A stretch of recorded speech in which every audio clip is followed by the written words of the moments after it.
बंदी छोड़ सतगुरु रामपाल जी परमेश्वर जी की जय हो।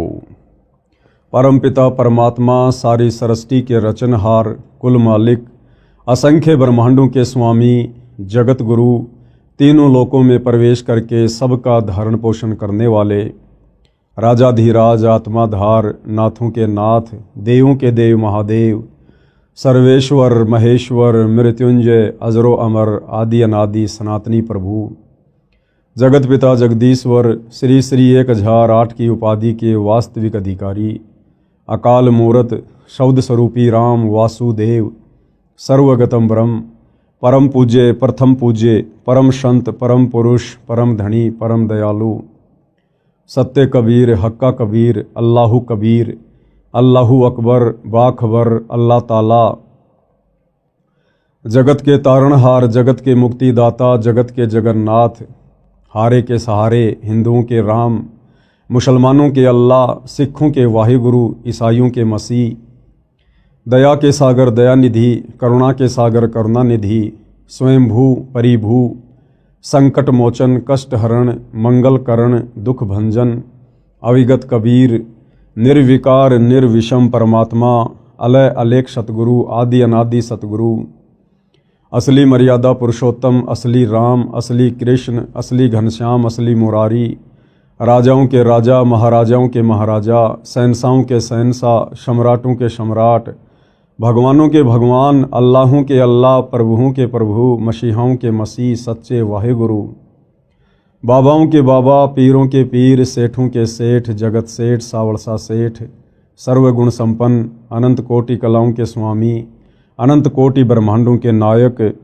योगियों में महायोगी, ध्यानियों में महाध्यानी, सिद्धों में परम सिद्ध, ज्ञानियों में तत्वज्ञानी, ब्रह्म ज्ञानी, महाज्ञानी, परम ज्ञानी, सर्वश्रेष्ठ ज्ञानी, विज्ञानी, युवा कबीर, समर्थ कबीर, असमवात, अमित ओजा, सच्चे रहनुमा, करीम अल्लाह, सुभान अल्लाह, दुनिया के अंतिम पैगंबर, 8 सितंबर 1951 से गांव धनाना, जिला सोनीपत, हरियाणा, भारतवर्ष की पवित्र भूमि पर प्रकट रियल कल्कि भगवान श्री नारायण साकार हरि, श्री बाबा साहेब, नूर अनंत परमात्मा, सच्चे दरवेश, सच्चे बाखबर, संत श्रोमणी सतगुरु रामपाल जी परमेश्वर जी के चरण कमल में साध संगति से जुड़े हुए देश विदेश से आप और हम सभी सत्सेवक भाई बहनों का अनंत कोटि दंडवत प्रणाम। भाई और बहनों, बहुत बड़ी रजा, बहुत बड़ी मेहर पूज्य गुरुदेव भगवान की, परमेश्वर रामपाल जी की, जिनके शुभ आशीर्वाद से, विशेष आशीर्वाद से, उन्हीं के कर कमल से लिखित पवित्र पुस्तक हिंदू साहिबान नहीं समझे गीता वेद पुराण, इस पवित्र पुस्तक के ऊपर वीडियो बनाने की श्रृंखला शुरू हुई है। इस श्रृंखला में आज हमारा ये पहला वीडियो है और विशेषकर हिंदू समाज से जुड़े हुए उन सभी भाई बहनों से मैं निवेदन करूंगा, प्रार्थना करूंगा, विनती करूंगा कि आप जी इस पवित्र पुस्तक को बहुत ही ध्यानपूर्वक और धैर्यपूर्वक देखने का कष्ट करें। देखिए, जब तक हम किसी के विचार नहीं सुनेंगे, हम किसी के विषय में जानेंगे नहीं, तो हमें उनके विषय में कभी भी पता नहीं चलेगा। और यदि हम लोगों की कही हुई बातों को सुनकर या भेड़ चाल में वर्तमान में जो दुनिया चल रही है, अगर हम भी उसी चाल का हिस्सा बनकर किसी को जज करने, केवल शास्त्र अनुकूल सत भक्ति सच्चे सतगुरु से लेकर करके मोक्ष प्राप्ति के लिए मिला है। और यदि हमने इस मनुष्य जन्म से शास्त्र अनुकूल सत भक्ति सच्चे सतगुरु से उपदेश लेकर नहीं की, तो भाई और बहनों, परमपिता परमेश्वर हमें अगला जन्म लक 84 में देंगे। लक 84 योनियां जो हम अपने आसपास प्रतिदिन देखते हैं, गधे, कुत्ते, सूअर, बैल, भैंस, जंगली जानवर, कीट पतंग, फिर हमें ये मनुष्य जन्म मिलेंगे। और आज जो सुख सुविधा हमें प्राप्त है इस मनुष्य जीवन में, फिर उन लक 84 वाले शरीरों में ये सुविधा हमें कदापि प्राप्त नहीं होगी। और काफ़ी समय तक फिर परमेश्वर हमें पुनः मनुष्य जन्म भी नहीं देंगे, क्योंकि 184 योनियां भोगने के बाद एक मनुष्य जन्म परमात्मा सिर्फ और सिर्फ सच्चे सतगुरु से उपदेश लेकर सत भक्ति करने के लिए प्रदान करते हैं। इसलिए भाइयों और बहनों, आप इस मनुष्य जन्म की कीमत को समझिए और ये मनुष्य जन्म जिन श्वासों के ऊपर टिका हुआ है उन श्वासों की कीमत को समझिए। सतगुरु रामपाल जी क्या समझाना चाहते हैं, क्या संदेशा वो समाज को देना चाहते हैं, क्यों उन्होंने सन 1994 से अपना जीवन परमार्थ के कार्यों के लिए न्योछावर कर दिया और वर्तमान में भी पूरी तरह से संघर्षरत हैं परमार्थ के लिए। तो महापुरुषों के जीवन में जब तक हम झांक कर देखेंगे नहीं भाई और बहनों, हम सच्चाई से रूबरू नहीं हो सकते हैं। तो अब ये पवित्र पुस्तक हिंदू साहिबान नहीं समझे गीता वेद पुराण, मैं अपनी तरफ से इस पुस्तक के विषय में ज़्यादा कुछ नहीं बोलूँगा, क्योंकि इस पुस्तक में बहुत कुछ, या यूं कह लीजिए सब कुछ सतगुरु रामपाल जी परमेश्वर जी ने डाल दिया है। आपने सिर्फ घर बैठे इस पुस्तक को ध्यानपूर्वक प्रतिदिन रात्रि 9 बजे मुझ पवन दास के फेसबुक पेज पवन दास इस लाइव के ऊपर अपनी आंखों से देखकर जज करना है। आप चाहें तो पवित्र गीता जी को, जो गीता प्रेस गोरखपुर से प्रकाशित है, विशेषकर हिंदू समाज जिसको परम सत्य मानता है, आप जी उस गीता को भी अपने साथ में रखिए। वो गीता जी कौन सी है, कहाँ मिलेगी, कहाँ से प्रकाशित हैं, इस पुस्तक में आपको बताया जाएगा, समझाया जाएगा। गीता जी आप अपने साथ रखिए, ऐसा इसलिए कहा जा रहा है ताकि आपके मन में कोई भी डाउट पैदा ना हो। यदि आपको लगे कि संत रामपाल जी ने अपनी पुस्तक में जो बातें लिखी हैं गीता जी के विषय में, वेदों के विषय में, पुराणों के विषय में, और यदि आपको लगता है कि वो गलत हैं, तो आप जी अपनी पवित्र पुस्तक गीता जी को उठाकर खोलकर वो श्लोक, वो अध्याय मिला सकते हैं अपनी संतुष्टि के लिए। अन्यथा सतगुरु रामपाल जी ने तो अक्षर अक्षर परम सत्य ही लिखा है।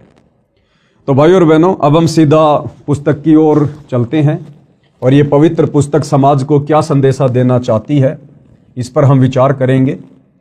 हिंदू साहिबान नहीं समझे गीता वेद पुराण। आज हम इसके प्रथम अध्याय को लेते हैं।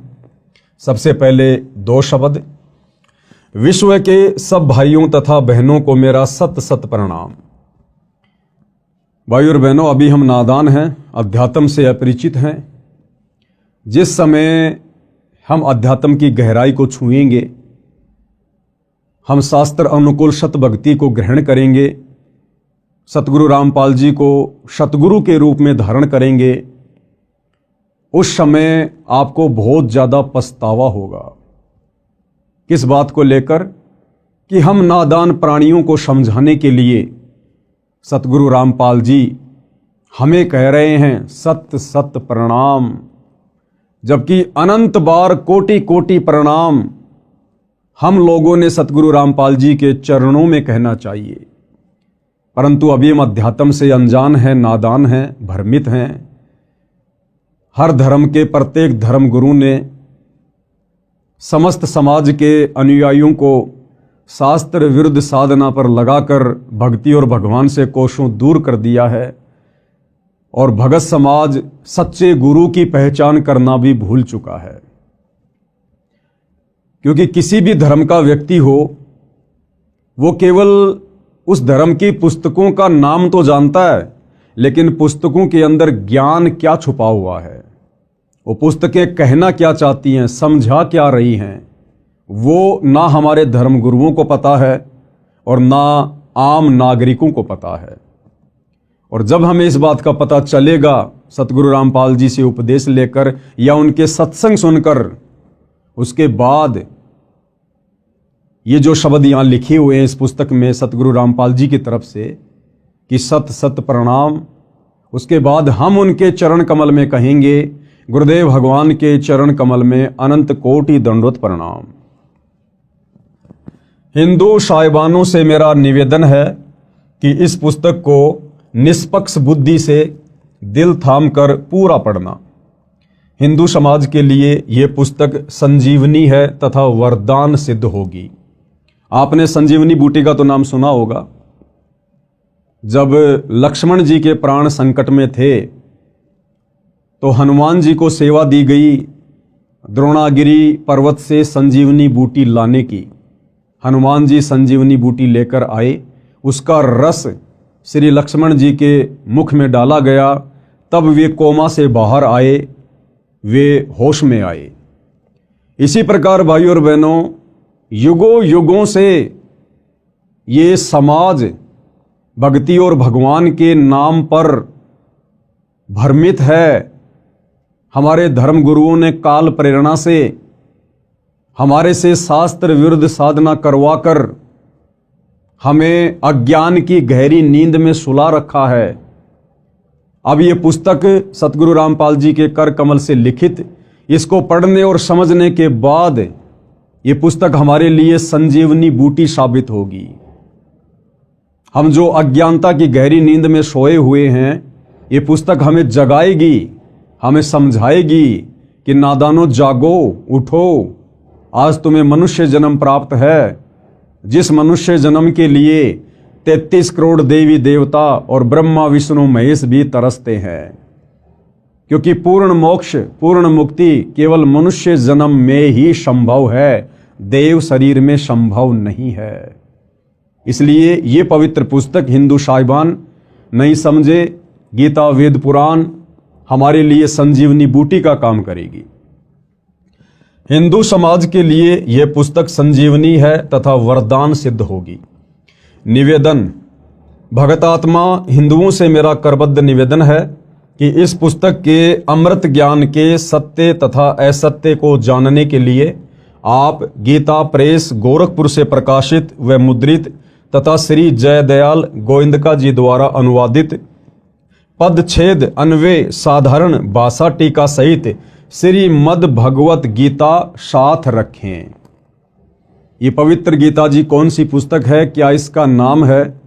इसी पुस्तक को आप जी किसी भी धार्मिक पुस्तकों की दुकान से खरीद कर अपने घर ला सकते हैं और सतगुरु रामपाल जी के कर कमल से लिखित इस पुस्तक से मिलान कर सकते हैं, ताकि आपको कोई डाउट ना रहे, आपको कोई शंका ना रहे। आगे बढ़ते हैं भाइयों और बहनों, हम इस पुस्तक में अजब आनंद आएगा, क्योंकि इसमें अनुवादक ने शब्दों के अर्थ आमने सामने भिन्न भिन्न किए हैं। अन्य अनुवादकों ने ऊपर संस्कृत में मूल पाठ रखा है, नीचे केवल अनुवाद सीधा किया है। शब्दों के अर्थ भिन्न भिन्न नहीं किए हैं।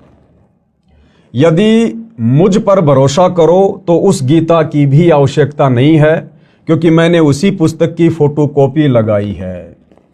भाइयों और बहनों, सतगुरु रामपाल जी क्या कह रहे हैं कि यदि आप मुझ पर विश्वास करते हैं कि भाई सतगुरु रामपाल जी एक संत हैं, महापुरुष हैं, सतगुरु हैं, और सुना है कि सच्चे संत कभी भी समाज को उल्टी दिशा प्रदान नहीं करते हैं।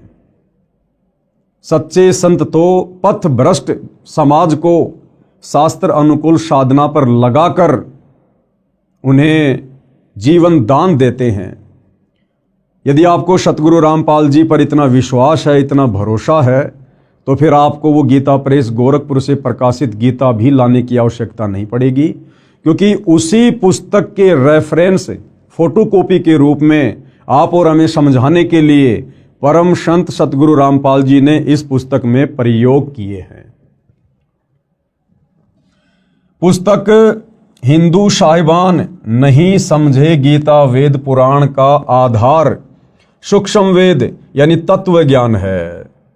समझने के लिए प्रमाण वेदों, गीता, महाभारत तथा पुराणों आदि शास्त्रों से लिए हैं। सूक्ष्म वेद में कहा है कि ब्रह्मा विष्णु तथा महेशा तीनों देव दयालु हमेशा, तीन लोक का राज है ब्रह्मा विष्णु महेश, तीनों देवता कमल दल बसै ब्रह्मा विष्णु महेश, प्रथम इनकी वंदना फिर सुन सतगुरु उपदेश।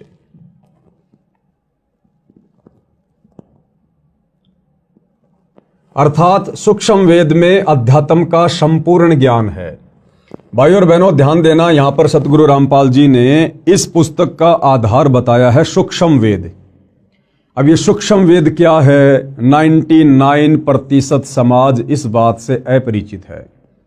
हमने तो केवल 4 वेदों के नाम सुने हैं, यजुर्वेद, ऋग्वेद, अथर्ववेद, सामवेद।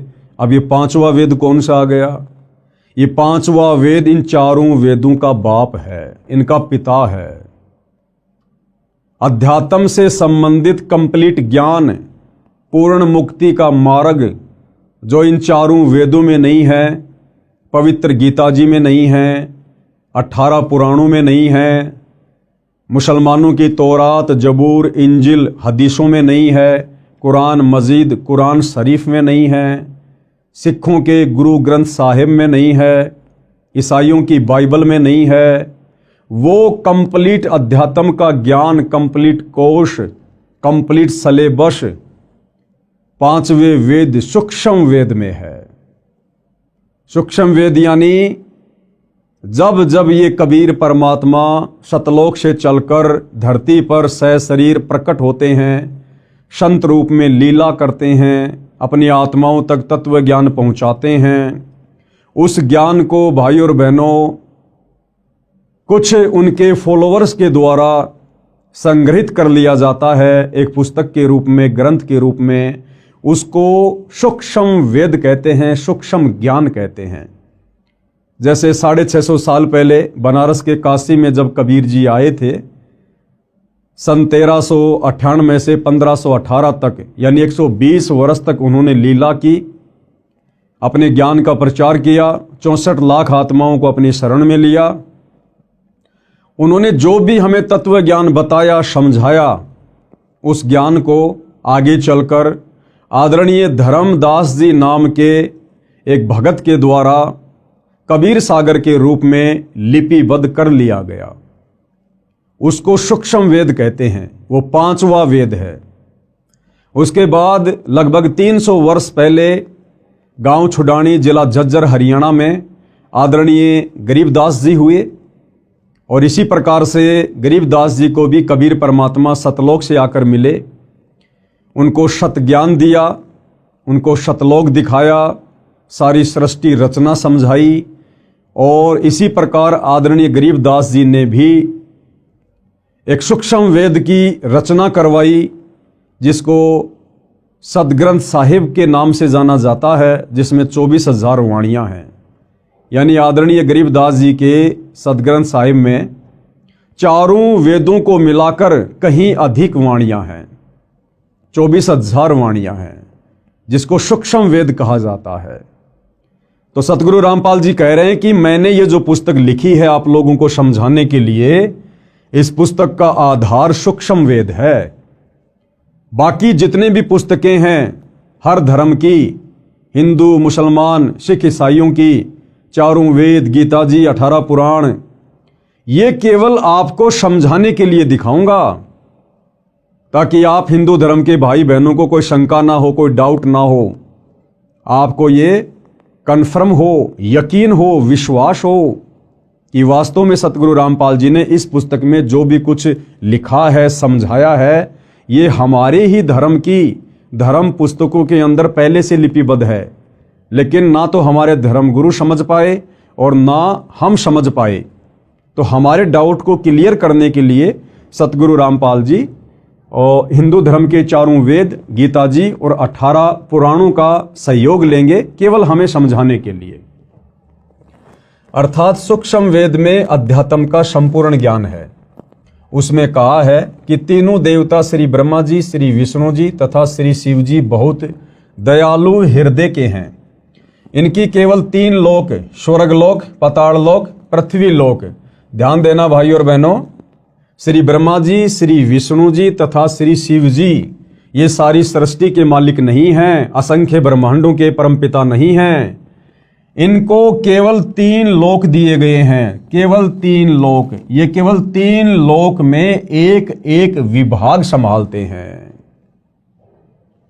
टोटल 21 ब्रह्मांड हैं। जिस सृष्टि में हम रह रहे हैं, यहां टोटल 21 ब्रह्मांड हैं। 21 ब्रह्मांड में एक ब्रह्मांड और एक ब्रह्मांड के अंदर मात्र 3 लोक, पाताल लोक, पृथ्वी लोक और स्वर्ग लोक। केवल इन 3 लोकों के स्वामी हैं ब्रह्मा विष्णु महेश। श्री ब्रह्मा जी रजोगुण के स्वामी हैं, श्री विष्णु जी सतोगुण के स्वामी हैं और श्री शिव जी यानी शंकर जी तमोगुण के स्वामी हैं। स्वर्ग लोक, पाताल लोक, पृथ्वी लोक में सत्ता है इन तीनों की। ये 3 लोक के मालिक हैं, परंतु लोक तो बहुत सारे हैं जिनका मालिक परम अक्षर ब्रह्म है। इन 3 लोकों के अलावा जितनी भी सृष्टि है, जितने भी ब्रह्मांड हैं और इंक्लूड तीनों लोक, इन सब के ऊपर जो सत्ता है वो परम अक्षर ब्रह्म की है, पूर्ण ब्रह्म परमात्मा की है, कबीर देव की है, जिसकी सत्ता तीनों लोकों समेत सब पर है। मोक्ष प्राप्ति के लिए प्रथम इन तीनों देवताओं की वंदना अर्थात मान सम्मान यानी साधना करनी होती है। परमपिता परमेश्वर जी ने अपना एक मैनेजमेंट बना रखा है, एक सिस्टम बना रखा है इस सृष्टि को चलाने के लिए, और उस सिस्टम के अंतर्गत ब्रह्मा विष्णु महेश जी तो केवल एक मैनेजर के रूप में कार्य कर रहे हैं। जिस प्रकार से एक फैक्ट्री होती है, फैक्ट्री का एक मालिक होता है, मालिक के बहुत सारे नौकर होते हैं, सुपरवाइजर होते हैं, उन सब पर निगाह रखने के लिए, उन सब से कार्य करवाने के लिए मालिक अपना एक मैनेजर नियुक्त करता है, जो उस कंपनी के मालिक की गैर हाजिरी में सर्व कार्यों की देख रेख करता है और सारी रिपोर्ट अपने मालिक को देता रहता है। इसी प्रकार ये जो पूरी कायनात है, मुसलमान धर्म में जिसको कायनात कहते हैं, हिंदू भाई बहन जिसको सृष्टि कहते हैं, इस पूरी सृष्टि का, इस पूरी कायनात का मालिक एक ही है, कबीर भगवान। गीता जी में जिसको परम अक्षर ब्रह्म की संज्ञा दी गई है, यानी सर्वश्रेष्ठ परमात्मा, उत्तम परमात्मा। और ये जो ब्रह्मा विष्णु महेश जी हैं, ये उस परम अक्षर ब्रह्म के एक ब्रह्मांड में 3 लोकों में केवल एक एक विभाग पर मैनेजर की पदवी पर नियुक्त हैं। रजोगुण विभाग ब्रह्मा जी के अंडर में, शतोगुण विभाग श्री विष्णु जी के अंडर में और तमोगुण विभाग श्री शंकर जी के अंडर में। अर्थात मान सम्मान यानी साधना करनी होती है। फिर सतगुरु का उपदेश सुनो जो परम अक्षर ब्रह्म की पूजा साधना बताएगा। उस संत से तत्व ज्ञान सुनो। तत्वदर्शी संत पूर्ण मोक्ष प्राप्ति की साधना यानी पूजा बताता है। पूर्ण मोक्ष के लिए इन तीनों देवताओं की शास्त्रोक्त साधना करनी होती है। परंतु पूजा गीता अध्याय 8 श्लोक 3, 8, 9, 10, अध्याय 15 श्लोक 17, अध्याय 18 श्लोक 62 में बताए परम अक्षर ब्रह्म की करनी होती है। भाई और बहनों, साधना में और पूजा में, भक्ति में और पूजा में रात दिन का अंतर होता है। और पूर्ण मोक्ष प्राप्ति के लिए हमने पूजा केवल एक परमपिता परमेश्वर की करनी होती है, परम अक्षर ब्रह्म की, उत्तम पुरुष की, सर्वश्रेष्ठ परमात्मा की। बाकी हम जिस लोक में रह रहे हैं, ब्रह्मा विष्णु महेश यहाँ के मैनेजर हैं तीनों गुणों के, तो हमने साधना इनकी भी करनी पड़ेगी।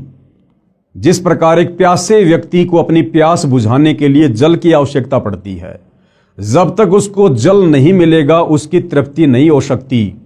अब जल मिलेगा हैंड पंप से, तो हमने हैंड पंप की साधना करनी पड़ेगी।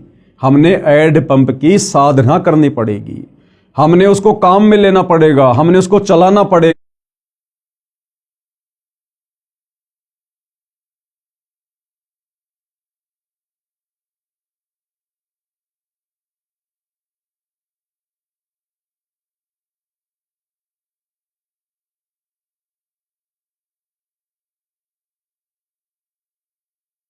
तो इसी प्रकार भाइयों और बहनों, पूर्ण मोक्ष के लिए, पूर्ण मुक्ति के लिए, सनातन परम धाम सतलोक में जाने के लिए हमने पूजा तो करनी पड़ेगी परम अक्षर ब्रह्म की, कबीर देव की। लेकिन उसके लिए हमने साधना करनी पड़ेगी यहाँ के तीनों देवताओं की। हमारा ये जो मनुष्य शरीर है, स्त्री या पुरुष का, इसमें कमल दल हैं जिनमें देवी देवताओं का वास है। आगे चलकर इसी पुस्तक में हम पढ़ेंगे। तो हमने केवल साधना करनी है ब्रह्मा विष्णु महेश जी की, जबकि पूजा सतगुरुदेव के बताए अनुसार परम अक्षर ब्रह्म की ही करने से हमारी मुक्ति होगी, हमारा मोक्ष होगा।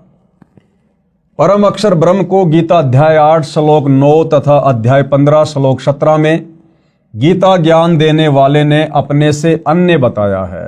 अब वो परम अक्षर ब्रह्म कौन है, उत्तम पुरुष कौन है, पूजा के योग्य एक परमात्मा कौन है, उसकी जानकारी गीता के ज्ञान देने वाले भगवान ने।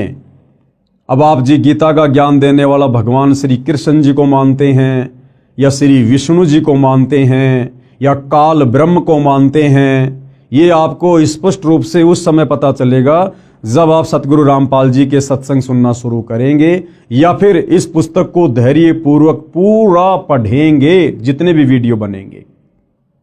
तो गुरुदेव भगवान कह रहे हैं कि वो जो परम अक्षर ब्रह्म है, केवल उसी की पूजा का विधान है। उस परम अक्षर ब्रह्म को गीता के ज्ञान देने वाले भगवान ने अपने से अन्य बताया है। यानी इस पवित्र पुस्तक गीता जी का ज्ञान देने वाला भगवान अर्जुन से कह रहा है कि अर्जुन, मेरी भक्ति से पूर्ण मुक्ति नहीं है, पूर्ण मोक्ष नहीं है। अगर तुझे सनातन परम धाम में जाना है, पूर्ण मोक्ष प्राप्त करना है, तुझे कभी भी लक 84 में गधा कुत्ता सूअर नहीं बनना है, नरक में स्वर्ग में नहीं जाना है। तुझे केवल सनातन परम धाम में जाना है, जहां जाने के बाद प्राणी फिर कभी लौटकर इस संसार में वापस दुख भोगने के लिए नहीं आता है। वो परम अक्षर ब्रह्म, वो तो मेरे से अलग है, मेरे से अन्य है।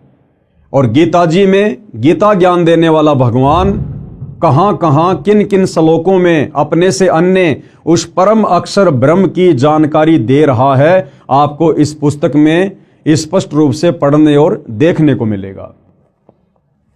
परम अक्षर ब्रह्म को गीता अध्याय 8 श्लोक 9 तथा अध्याय 15 श्लोक 17 में गीता ज्ञान देने वाले ने अपने से अन्य बताया है तथा कहा है कि उत्तम पुरुष तू अन्य, पुरुषोत्तम तो मेरे से अन्य हैं। यानी गीता जी का ज्ञान देने वाला भगवान ही कंप्लीट नहीं है, वो सर्वे सर्वा नहीं है, सारी सृष्टि का मालिक नहीं है। गीता ज्ञान देने वाला भगवान तो खुद कह रहा है कि भाई वो पूर्ण ब्रह्म परमात्मा परम अक्षर ब्रह्म तो मेरे से भी अन्य है। वही परमात्मा है, सबका धारण पोषण करने वाला अविनाशी परमेश्वर है।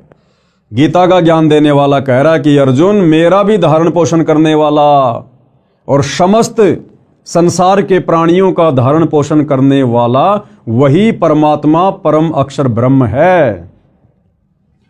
पूजा तथा साधना का अंतर जानने के लिए आप इसी पुस्तक में पेज नंबर 179 पर पढ़ें, यानी आगे हम पढ़ेंगे। मेरा उद्देश्य, सतगुरु रामपाल जी क्या कह रहे हैं कि उनका क्या मकसद है, क्या उनका उद्देश्य है इस पुस्तक को लिखने का और इस पुस्तक के माध्यम से भगत समाज को जगाने का। विश्व के मानव को सत्य ज्ञान सुनाकर सनातनी बनाना है, सनातनी। क्योंकि पिछला इतिहास बताता है कि पहले केवल एक सनातन पंथ यानी धर्म ही था। तत्व ज्ञान के अभाव से हम धर्मों में बंटते चले गए, जो विश्व में अशांति का कारण बना है। एक दूसरे के जानी दुश्मन बन गए हैं। यह बात विश्व का मानव निर्विरोध मानता है कि सबका मालिक यानी परमात्मा एक है। ये बात तो सभी मानते हैं कि भाई पूरे विश्व का मालिक सबका भगवान एक ही है। परंतु वह कौन है, कैसा है, यानी साकार है या निराकार है, मानव रूप में है या अन्य रूप में है, यह प्रश्नवाचक चिन्ह अभी तक लगा है।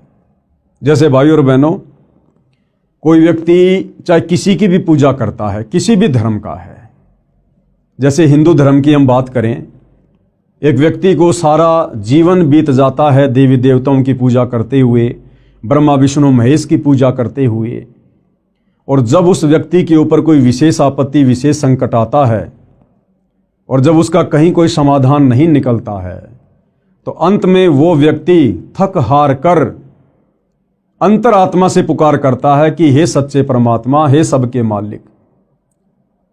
उस समय वो व्यक्ति भूल जाता है कि मैं तो ब्रह्मा जी का पुजारी हूं, मैं शंकर जी और विष्णु जी का पुजारी हूं, मैं तो देवी देवताओं का पुजारी हूं।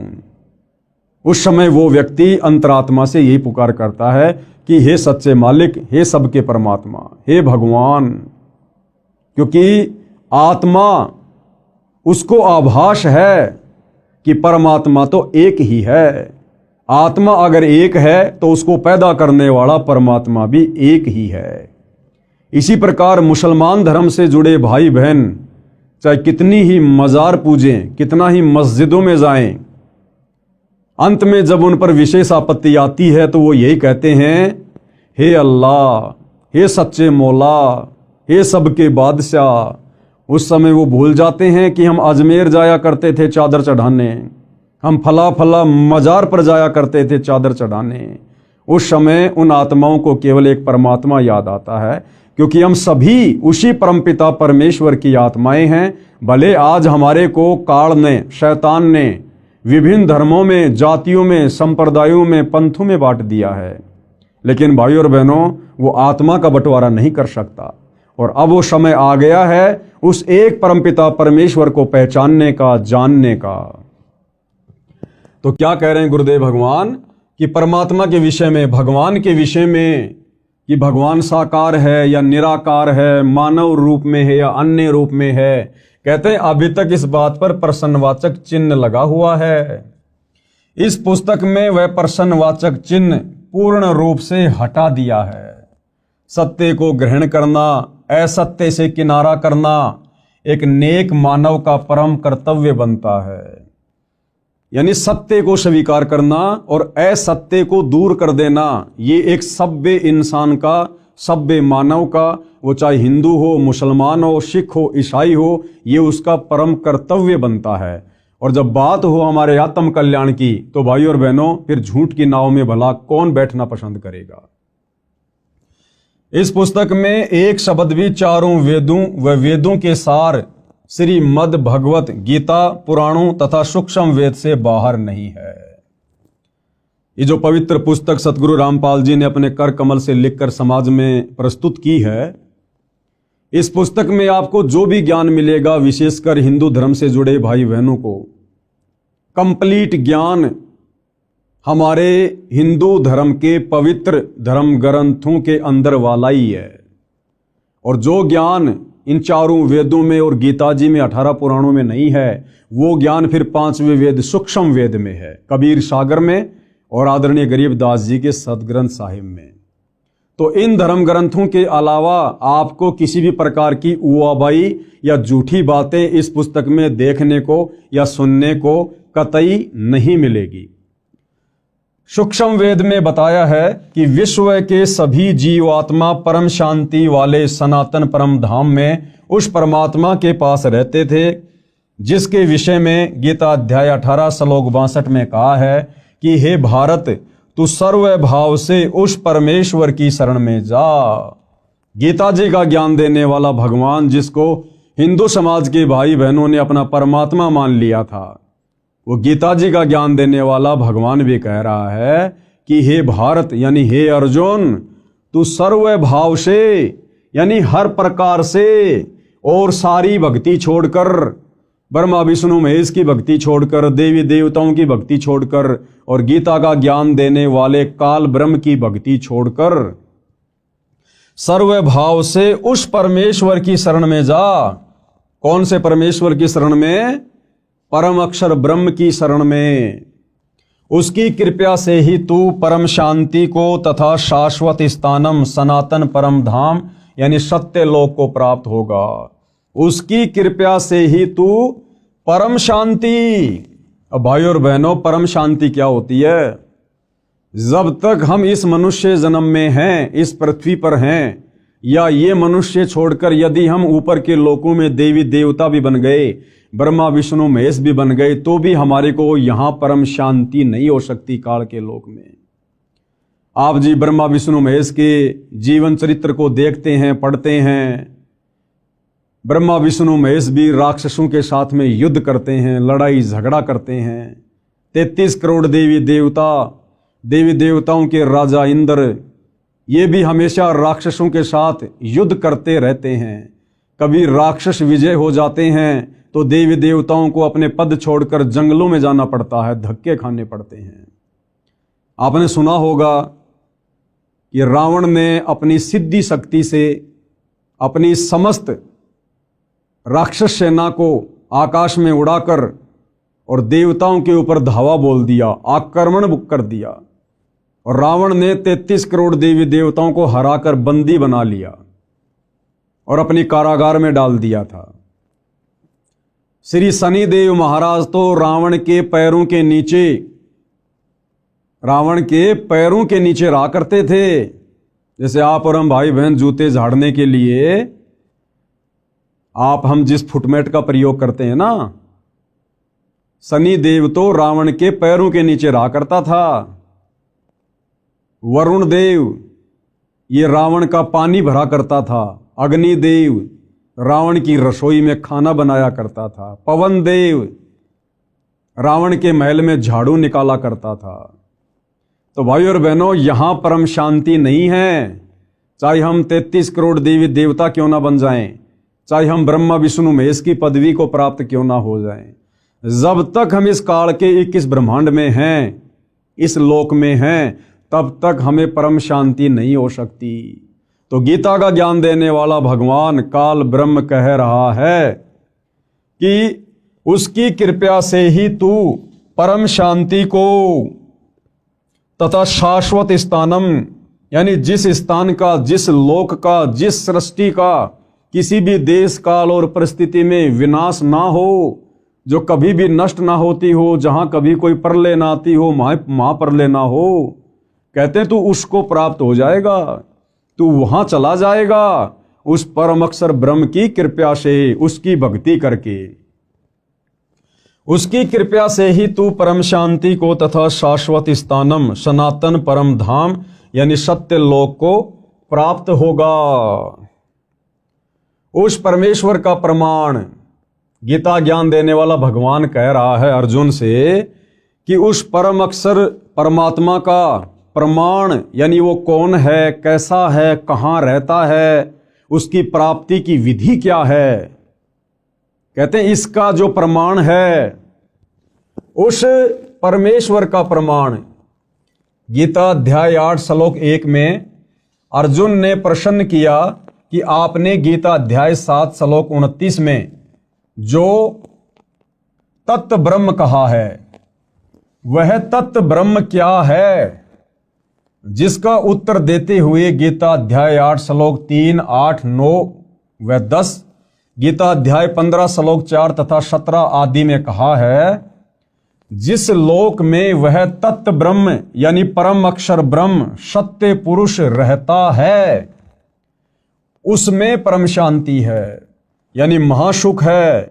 उस सनातन परम धाम में गए साधक यानी भगत फिर लौटकर संसार में नहीं आते। जीवात्मा जब से परम अक्षर ब्रह्म यानी परमेश्वर से बिछुड़ी है, यानी उस परम शांति वाले सनातन परम धाम से काल ब्रह्म के दुखाले लोक में आई है, उसी समय से इसको उस सुख का अभाव खल रहा है जो परमात्मा के पास था। अब भाइयों और बहनों, वो शाश्वत स्थान क्या है, वो सतलोक क्या है, जहां पर हम सभी रहा करते थे। 33 करोड़ देवी देवता, ब्रह्मा विष्णु महेश, जितने भी मानव शरीरधारी प्राणी हैं, 184 योनियों में जितने भी अनगिनत असंख्य जीव जंतु हैं, ये सभी आत्माएं पहले उस परम अक्षर ब्रह्म के पास, उस सत्य पुरुष के पास, उसके अमर लोक सतलोक में रहा करती थी। हम सब भाई बहन वहां से क्यों आए, हमने वहां पर क्या गलती कर दी थी, जिस कारण से उस परम अक्षर ब्रह्म ने, परमपिता परमात्मा ने, सत्य पुरुष ने हम सभी को वहां से नीचे भेजना पड़ा इस काल के साथ, इस काल के लोक में, जहां हम असंख्य युगों से यहां कष्ट उठा रहे हैं। और हम भक्ति केवल इसीलिए करते हैं कि हमें सुख प्राप्त हो, और सुख भाई और बहनों इस लोक में नहीं है। ये संपूर्ण कथा क्या है, इसके लिए आपने सतगुरु रामपाल जी के द्वारा सर्वधर्म शास्त्रों का निष्कर्ष निकालकर और 5वें वेद सूक्ष्म वेद में वर्णित सृष्टि रचना को समझना पड़ेगा, पढ़ना पड़ेगा। आपको इस पुस्तक में आगे सृष्टि रचना की जानकारी दी जाएगी। इसके अलावा आप जी YouTube पर ये सर्च कर सकते हैं, सृष्टि रचना संत रामपाल जी महाराज। आपको सृष्टि रचना की जानकारी के बहुत सारे वीडियो देखने को मिलेंगे, आप वहां से भी जानकारी प्राप्त कर सकते हैं। तो क्या कहा जा रहा है कि जीव आत्मा जब से परम अक्षर ब्रह्म यानी परमेश्वर से बिछुड़ी है, यानी उस परम शांति वाले सनातन परम धाम से काल ब्रह्म के दुखाले लोक में आई है, उसी समय से इसको उस सुख का अभाव खल रहा है जो परमात्मा के पास था। उस सुख की खोज में इधर उधर भटक रही है। इस यात्रा में जैसा भी मार्गदर्शक मिला उस पर विश्वास कर लिया, क्योंकि भगत का हृदय नम्र व श्रद्धा युक्त होता है। यानी भगत का एक स्वभाव होता है, वो हर किसी पर बड़ी आसानी से विश्वास कर लेता है। इस कारण से धर्म बनते चले गए। अधूरे ज्ञान से मानव समाज धर्मों में बढ़ता चला गया। अनेकों पंथ यानी धर्म बन गए। सर्वप्रथम एक आदि सनातन पंथ यानी धर्म था। मानव समाज शास्त्रोक्त साधना करता था, यानी शास्त्रों के अनुसार ही साधना करता था।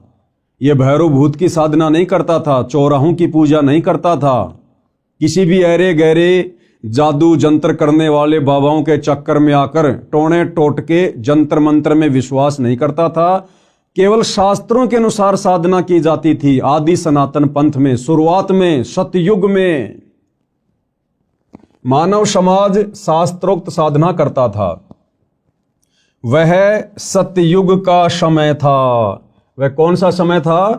वो सतयुग का समय था, जिस समय पूरी पृथ्वी के मानव शास्त्रों के अनुसार यानी पांचों वेदों के अनुसार साधना किया करते थे।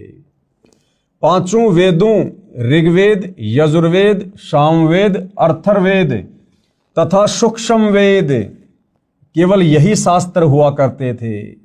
4 वेद ब्रह्मा जी को मिले, उनमें संपूर्ण अध्यात्म ज्ञान नहीं था। यानी वर्तमान में हिंदू समाज में जो 4 वेद मुख्यतः प्रचलित हैं, सर्वप्रथम ये चारों वेद उनके पिता काल ब्रह्म के द्वारा समुद्र मंथन के माध्यम से ब्रह्मा जी को मिले। ब्रह्मा जी ने आगे वह ज्ञान अपने पुत्रों को दिया, अपने वंशजों को दिया, ब्राह्मणों को दिया।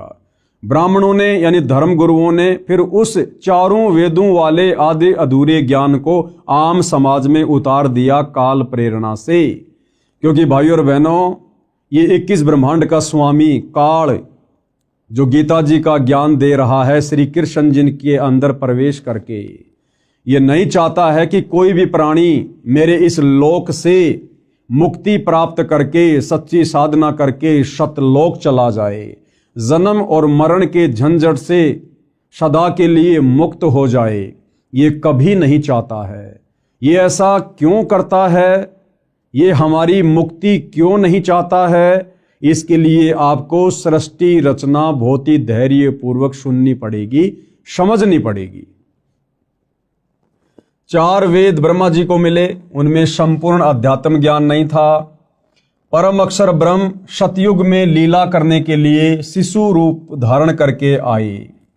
अब भाइयों और बहनों, इन चारों वेदों में कंप्लीट ज्ञान नहीं है, इसलिए कंप्लीट ज्ञान देने के लिए, अध्यात्म का संपूर्ण ज्ञान देने के लिए वो परम अक्षर ब्रह्म कबीर परमेश्वर, वेदों में जिनका नाम है कबीर परमात्मा, कबीर देव, जिसको परम अक्षर ब्रह्म भी कहते हैं, सत्य पुरुष भी कहते हैं, वो परमात्मा स्वयं ही चलकर फिर इस पृथ्वी पर शिशु रूप में प्रकट होता है।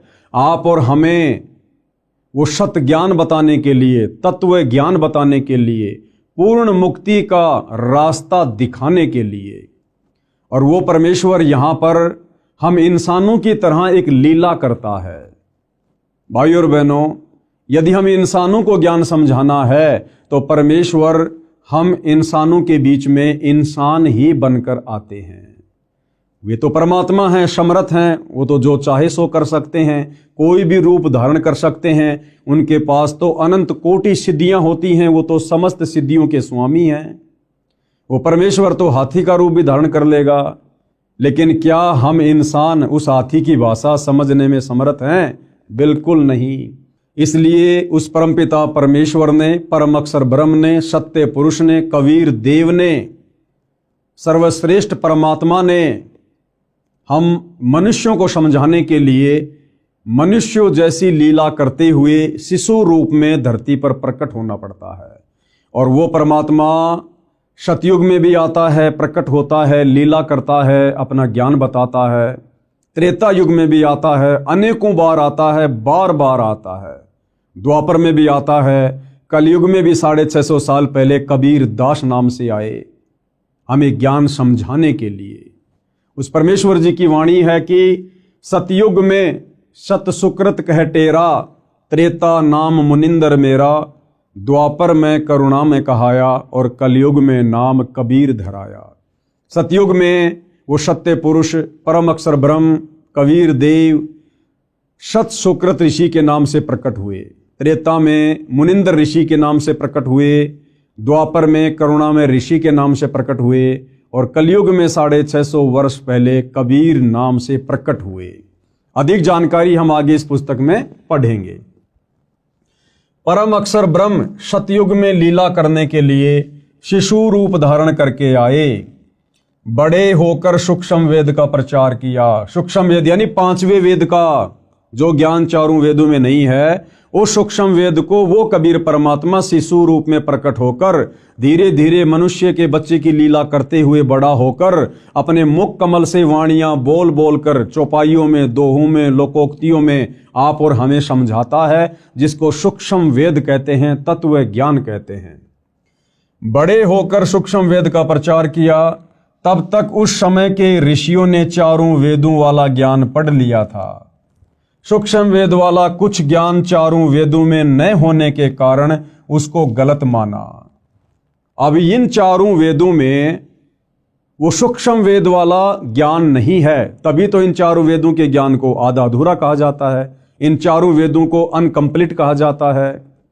तो जिस समय वो सत्य पुरुष परम अक्षर ब्रह्म कबीर देव सतयुग में एक शिशु के रूप में प्रकट होते हैं, उससे पहले ये काल ब्रह्म ज्योति निरंजन अपने पुत्र ब्रह्मा को समुद्र मंथन के माध्यम से चारों वेद देकर आम समाज में उस ज्ञान का प्रचार प्रसार करवा चुका होता है।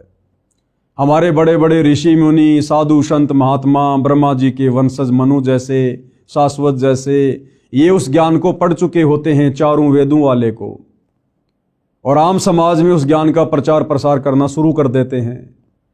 और जिस समय वो कबीर परमात्मा शिशु रूप में धरती पर प्रकट होता है और जब अपने 5वें वेद सूक्ष्म वेद का उस कंप्लीट तत्व ज्ञान का प्रचार करते हैं, लोगों को समझाते हैं कि भाई भक्ति का पूरा नॉलेज, भक्ति का पूरा ज्ञान, मुक्ति का पूरा मार्ग तुम्हारे इन चारों वेदों में नहीं है। तो आम व्यक्ति और वो जितने भी ऋषि मुनि होते हैं जो चारों वेदों को पढ़कर आगे ज्ञान प्रचार करते हैं, वो उस कबीर परमात्मा वाले सूक्ष्म वेद में वर्णित ज्ञान को स्वीकार नहीं करते हैं। और इस कारण से परमपिता परमेश्वर जी को उस 5वें वेद सूक्ष्म वेद के ज्ञान को आम जनता तक पहुंचाने में बड़ी कठिनाइयों का सामना करना पड़ता है। अब भाइयों और बहनों, आपके मन में एक छोटी सी शंका उठेगी कि भाई जब वो इतना बड़ा भगवान है, इतना समर्थ है, जिसने सारी सृष्टि रची है, ब्रह्मा विष्णु महेश को बनाया है, देवी देवताओं को बनाया है, सारी सृष्टि का संचालन कर रहा है, फिर भला उसकी मजबूरी कैसी? तो भाइयों और बहनों, इस संपूर्ण जानकारी के लिए आपको सृष्टि रचना पढ़नी पड़ेगी, समझनी पड़ेगी। उसके बाद आपको समझ में आएगा कि अपने द्वारा रची गई सृष्टि में जो नियम वो परमात्मा बनाता है या बनाकर इस काल ब्रह्म को देता है, उन नियमों को वो परमात्मा स्वयं भी नहीं तोड़ता है, जिस कारण से परमेश्वर इस प्रकार की लीला करते हैं। और भी उसके पीछे बहुत सारे रीजन होते हैं, ये ज्ञान हम तक पहुंचाने के लिए, वो हमें आगे पता चलेगा। तब तक उस समय के ऋषियों ने चारों वेदों वाला ज्ञान पढ़ लिया था। सूक्ष्म वेद वाला कुछ ज्ञान चारों वेदों में न होने के कारण उसको गलत माना, इसलिए सूक्ष्म वेद को धीरे धीरे छोड़ दिया। परंतु लगभग 1 लाख वर्ष तक सतयुग में शास्त्रोक्त भक्ति की गई। इसके पश्चात शास्त्र विधि त्याग कर मनमाना आचरण प्रारंभ हो गया। यानी सतयुग में 1 लाख वर्ष तक शुरुआत में शास्त्रोक्त साधना थी, सूक्ष्म वेद वाली साधना थी, लेकिन आगे चलकर आम जनता के ऊपर उन ऋषि मुनियों के द्वारा बताए गए चारों वेदों वाले ज्ञान का ज्यादा प्रभाव रहा, जिस कारण से सतयुग में 1 लाख वर्ष के बाद में वो शास्त्रोक्त साधना धीरे धीरे समाप्त होती चली जाती है। इसके पश्चात शास्त्र विधि त्याग कर मनमाना आचरण प्रारंभ हो गया। गीता अध्याय 16 श्लोक 23-24 में कहा है कि जो व्यक्ति शास्त्र विधि को त्याग कर अपनी इच्छा से मनमाना आचरण करता है, क्या कहा गया है गीता अध्याय 16 श्लोक 23-24 में, कि जो व्यक्ति शास्त्र विधि को त्याग कर और मनमाना आचरण करता है। मनमाना आचरण क्या? शास्त्रों में बताई गई साधना को त्याग कर किसी और के कहने से मनमुखी भक्ति करना, साधना करना, उसको कहते हैं शास्त्र विधि को त्याग कर मनमाना आचरण करना, जैसे कि वर्तमान में पूरा विश्व कर रहा है। सतगुरु रामपाल जी के भक्तों को छोड़कर पूरा विश्व शास्त्र विधि को त्याग कर गीता अध्याय 16 श्लोक नंबर 23-24 के अनुसार मनमाना आचरण कर रहा है। देवी देवताओं की पूजा, भैरव भूत की साधना, चौराहों की पूजा, पेड़ पौधों की पूजा, अन्य जंतर मंत्र, दुनिया भर के पाखंड, ये है शास्त्र विधि को त्याग कर मनमाना आचरण, जिसको करने के चलते इंसान सुखी होने के बजाय और अधिक दुखी होता जा रहा है। तो गीता अध्याय 16 श्लोक 23 के अनुसार जो व्यक्ति शास्त्र विधि को त्याग कर मनमाना आचरण करता है, उसको नए सिद्धि प्राप्त होती है। सिद्धि यानी उसका कोई भी कार्य सिद्ध नहीं होता है। जिस कार्य के लिए वो भक्ति साधना करता है या करवाता है अपने गुरुजनों से, उसका वो कार्य सिद्ध नहीं होता, यानी उसको कोई सिद्धि प्राप्त नहीं होती, न उसकी गति होती है। गति यानी मरने के बाद शास्त्र विधि को त्याग कर मनमानी भक्ति पूजा साधना करने वाले की गति नहीं होती, यानी उसका मोक्ष नहीं होता है। वो नरक में जाता है, 84 लाख योनियों में जाता है, भूत और प्रेत की योनियों को प्राप्त करता है, और न उसे सुख मिलता है, ना उसे जीते जी कोई सुख मिलता है, और मरने के बाद उसकी गति नहीं हुई तो वो वैसे ही महादुखी रहेगा। इन 3 वस्तुओं के लिए ही भक्ति की जाती है। कौन सी 3 वस्तुओं के लिए? सिद्धि, रिद्धि और सुख। सिद्धि यानी कार्य सिद्धि, रिद्धि यानी धन माया और सुख प्राप्ति के लिए। और भाई शास्त्र विधि को त्याग कर मनमाना आचरण करने वालों को ये तीनों वस्तुएं प्राप्त नहीं होती हैं।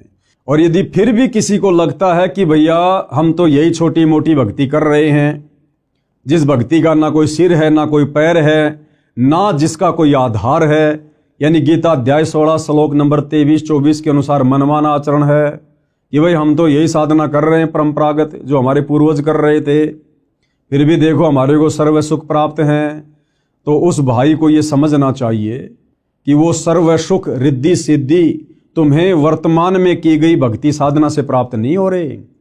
ये तुम्हारे पूर्व जन्मों की भक्ति का प्रतिफल है जो तुम्हें वर्तमान में मिल रहा है। तुम्हारी वर्तमान साधना से तुम्हें कोई किसी प्रकार का लाभ नहीं हो सकता है। ये जब कभी तुम्हें पहले मनुष्य जन्म प्राप्त था और उस समय तुमने जो और जैसी थोड़ी बहुत शास्त्रों के अनुसार सत भक्ति की, उस सत भक्ति के कारण तुम्हारी जो भक्ति कमाई तुम्हारे भक्ति वाले अकाउंट में जमा हो गई थी, वर्तमान मनुष्य जन्म में केवल तुम्हें उसी भक्ति से वो लाभ हो रहे हैं।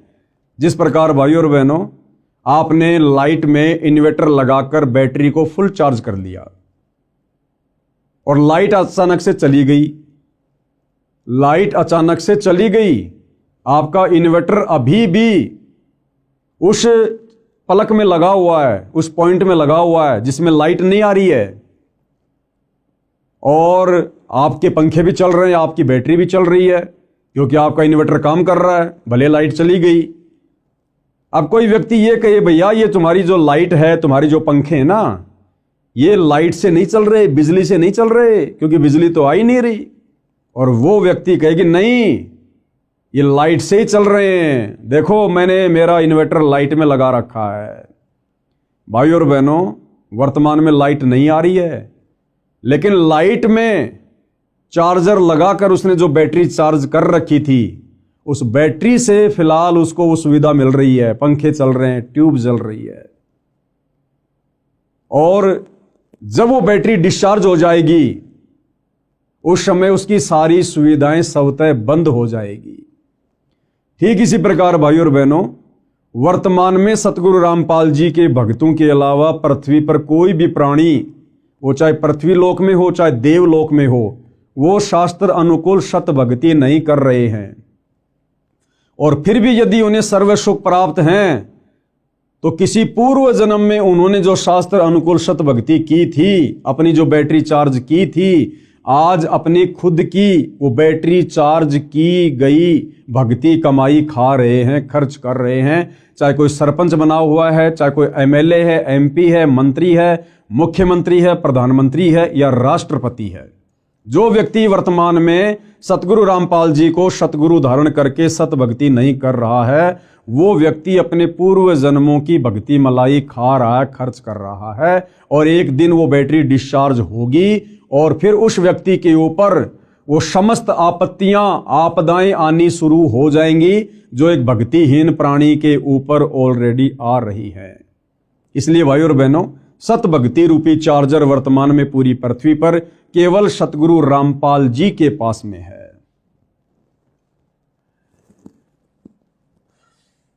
उसको न सिद्धि प्राप्त होती है, न उसकी गति होती है, न उसे सुख मिलता है।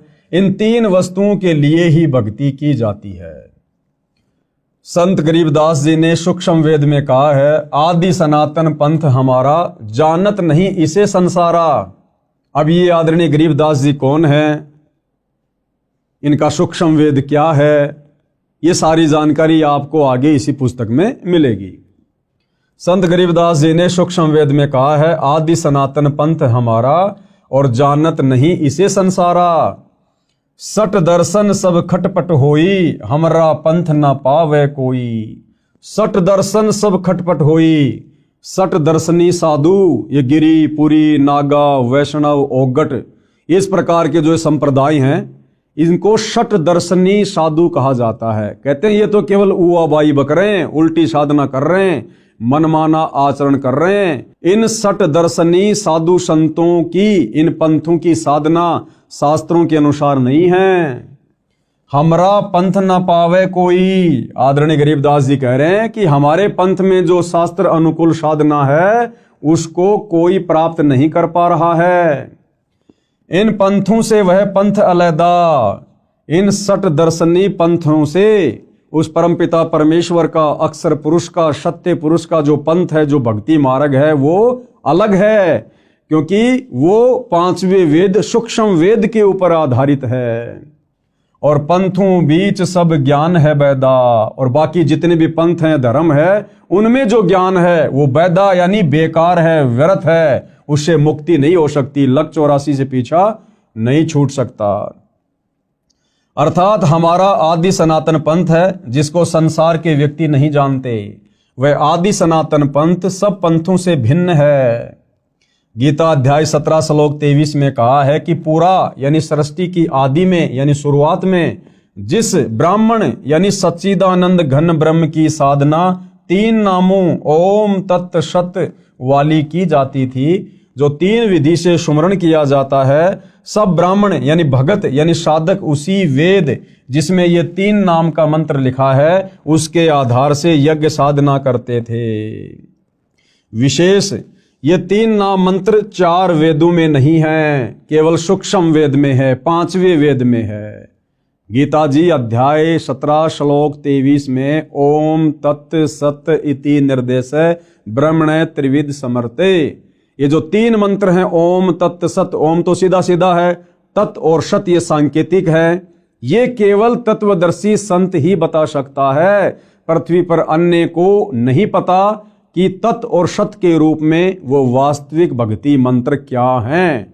तो गुरुदेव भगवान कह रहे हैं कि इन 4 वेदों में और गीता जी में ओम तत् सत ये तीनों मंत्र पूर्णतया खुलासे के साथ में नहीं है। उसको देने के लिए स्वयं पूर्ण ब्रह्म परमात्मा अक्षर पुरुष ब्रह्म सत्य पुरुष तत्वदर्शी संत के रूप में धरती पर प्रकट होकर ये ज्ञान देता है, जिसके विषय में आगे हम गीता जी में पढ़ेंगे। जिसमें ये 3 नाम का मंत्र लिखा है उसके आधार से यज्ञ साधना करते थे। विशेष ये 3 नाम मंत्र 4 वेदों में नहीं है, ये 3 नाम मंत्र 4 वेदों में नहीं है, गीता जी में नहीं है, मुसलमानों की तौरात जबूर इंजिल और हदीसों में नहीं है, कुरान शरीफ में, कुरान मजीद में नहीं है, गुरु ग्रंथ साहिब में नहीं है, बाइबल में नहीं है। और इन 3 नामों को प्राप्त किए बिना भाई और बहनों हमारी पूर्ण मुक्ति नहीं हो सकती। हम सदा सदा के लिए काललोक से बाहर नहीं निकल सकते, उस सनातन परम धाम को प्राप्त नहीं कर सकते। अब आगे भाई और बहनों हमने बहुत ही सावधानी से इन विषयों को समझने की आवश्यकता है, क्योंकि अभी हम इस पुस्तक की भूमिका को पढ़ रहे हैं और भूमिका को समझे बिना हमें आगे पुस्तक समझ में नहीं आएगी। अब विशेषकर हिंदू समाज में एक शब्द बड़ा प्रचलित है, हर कोई कहेगा हम तो सनातनी हैं, हम सनातनी हैं, हमारा सनातन धर्म है, सनातन धर्म है। जबकि सतगुरु रामपाल जी और उनके भक्तों के अलावा, सतगुरु रामपाल जी के यथार्थ 13वें कबीर पंथ के पंथियों के अलावा इस धरती पर कोई भी व्यक्ति, चाहे वो चारों शंकराचार्य हों या संत महंत मंडलेश्वर हों, उन लोगों को सनातन के स का भी ज्ञान नहीं है, स का भी। ये सनातन क्या है, सनातनी धर्म क्या है, सनातनी पूजा क्या है, अब आपको विस्तार से सुनने और समझने को मिलेगा। गीता अध्याय 4 श्लोक 1 और 2 में स्पष्ट किया है कि हे अर्जुन, यह योग यानी गीता वाला अर्थात 4 वेदों वाला ज्ञान, योग यानी ज्ञान भक्ति, मैंने सूर्य से कहा था। बहुत सारे भाई बहन अपनी नासमझी के चलते, अपने आधे अधूरे आध्यात्मिक ज्ञान के चलते गीता जी के अध्याय 4 श्लोक 1 और 2 में जो स्पष्ट किया गया है कि हे अर्जुन, ये योग यानी ज्ञान, गीता वाला ज्ञान अर्थात 4 वेदों वाला ज्ञान, क्योंकि ये जो गीता जी है ये 4 वेदों का सार है, 4 वेदों का निष्कर्ष है। 4 वेद मिलाकर बहुत मोटे हो जाते हैं, इसलिए ये वेदों वाला ज्ञान ये गीता जी के रूप में कन्वर्ट कर दिया गया। तो 4 वेद कहो या गीता जी कहो, बात एक ही है, 4 वेदों का सार है गीता जी। तो गीता ज्ञान देने वाला भगवान अर्जुन से कह रहा है कि भाई ये जो गीता वाला ज्ञान है ना, ये जो भक्ति की जानकारी है ना, ये सबसे पहले मैंने सूर्य देव को बताई थी, सूर्य देव को समझाई थी, ये ज्ञान सबसे पहले मैंने उसको दिया था। अब बहुत सारे भाई बहन कह देंगे कि भाई ये सूर्य जो आग का गोला है ये भला कैसे ज्ञान समझेगा। भाई यहां पर उस आग के गोले सूर्य को ज्ञान समझाने की बात नहीं कही जा रही। 33 करोड़ देवी देवताओं में एक देव है जिसका नाम है सूर्य देव। ये जो आग का गोला सूर्य है जो हमें रोशनी देता है, ये एक अलग वस्तु है। और इस आग के गोले सूर्य देव के ऊपर जिस देवता का कंट्रोल है, यानी जिस देवता के अंतर्गत ये विभाग आता है, वो सूर्य देव अलग है, वो एक देवता अलग है। जिस प्रकार जल का देवता है वरुण देव, तो जल अलग है, वरुण देव अलग है। वायु का देवता है पवन देव, तो पवन देव अलग है और वो वायु, वो डिपार्टमेंट अलग है। जिस प्रकार भाई और बहनों परिवहन मंत्री होता है, परिवहन मंत्री, अब परिवहन मंत्री कोई ट्रेन, बस या अन्य कोई साधन थोड़ी होता है। परिवहन मंत्री कोई अलग होता है, उसका नाम अलग होता है, और परिवहन विभाग के ऊपर उस परिवहन मंत्री का कंट्रोल होता है। इसी प्रकार ये जो आग का गोला सूर्य है, ये अलग है, और इस आग के गोले सूर्य के ऊपर जिस देवता का कंट्रोल है वो सूर्य देव अलग है। वो आप और हमारी तरह मनुष्य शरीर में है, वो देव शरीर में है। तो ये ज्ञान सबसे पहले गीता ज्ञान देने वाले भगवान ने, ब्रह्म ने इस सूर्य देव को बताया था। सूर्य ने अपने पुत्र मनु से कहा, मनु ने अपने पुत्र इक्ष्वाकु को कहा। इसके बाद ये ज्ञान कुछ राज ऋषियों ने समझा, उसके पश्चात ये ज्ञान नष्ट हो गया, यानी लुप्त हो गया। फिर यानी ये चारों वेदों वाला ज्ञान भी धीरे धीरे आगे चलकर नष्ट होता चला गया। जैन संस्कृति कोश नामक पुस्तक में पेज नंबर 175 177 पर कहा है कि तीर्थकर ऋषभ देव की जीवन घटनाएं, तीर्थकर ऋषभ देव की जीवन घटनाएं। तीर्थकर ऋषभ देव अंतिम कुलकर नाभिराज के पुत्र थे। उनकी माता मरु देवी थी। वे इक्ष्वाकु वंशी नाभिराज अयोध्या के एक लोकप्रिय राजा थे। तरुण यानी युवा होने पर नाभिराज ने ऋषभ देव का विवाह सुनंदा और सुमंगला से कर दिया। सुनंदा ने तेजस्वी पुत्र बाहुबली और पुत्री सुंदरी को जन्म दिया, और सुमंगला ने भरत सहित 99 पुत्रों और ब्राह्मी पुत्री को जन्म दिया। समय आने पर ऋषभदेव ने भरत को अयोध्या का, बाहुबली को तक्षशिला का और शेष युवराजों को उनकी योग्यता अनुसार राज्य सौंपकर संसार त्याग दिया और दीक्षा लेकर साधना में लीन हो गए। साधना काल में पाणिपात्री ऋषभदेव 1 वर्ष तक निराहार रहे, यानी भूखे रहे।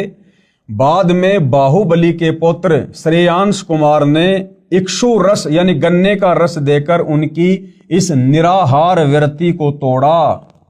लगातार 1000 वर्ष तक तपस्या करने वाले मुनि ऋषभदेव ने अंत में केवल ज्ञान प्राप्त किया और धर्म देशना यानी नाम उपदेश देना प्रारंभ कर दिया।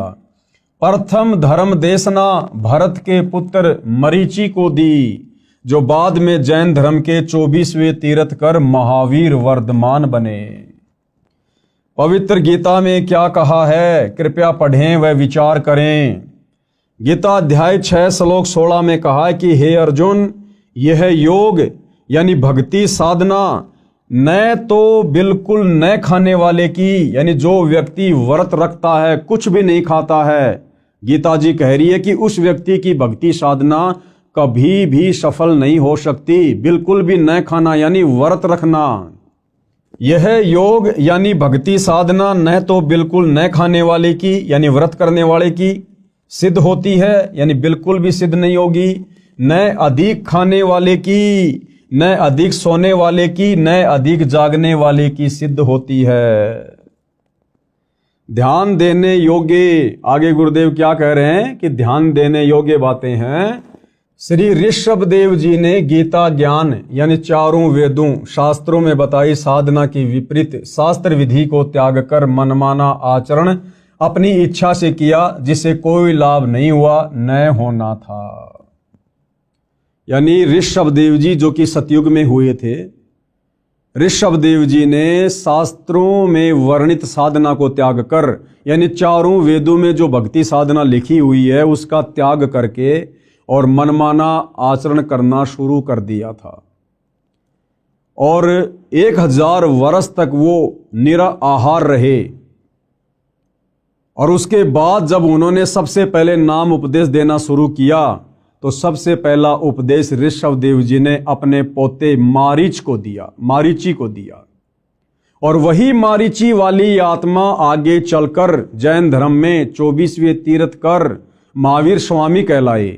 तो विचार करो भाई और बहनों, जब सतयुग में ऋषभ देव जी शास्त्र विधि को त्याग कर मनमाना आचरण करना शुरू कर चुके थे, तो उनसे उपदेश प्राप्त मारीची वाली आत्मा जो आगे चलकर जैन धर्म में 24वें तीर्थकर बने महावीर स्वामी, भला उनके पास में वेदों वाली साधना कहां से होगी।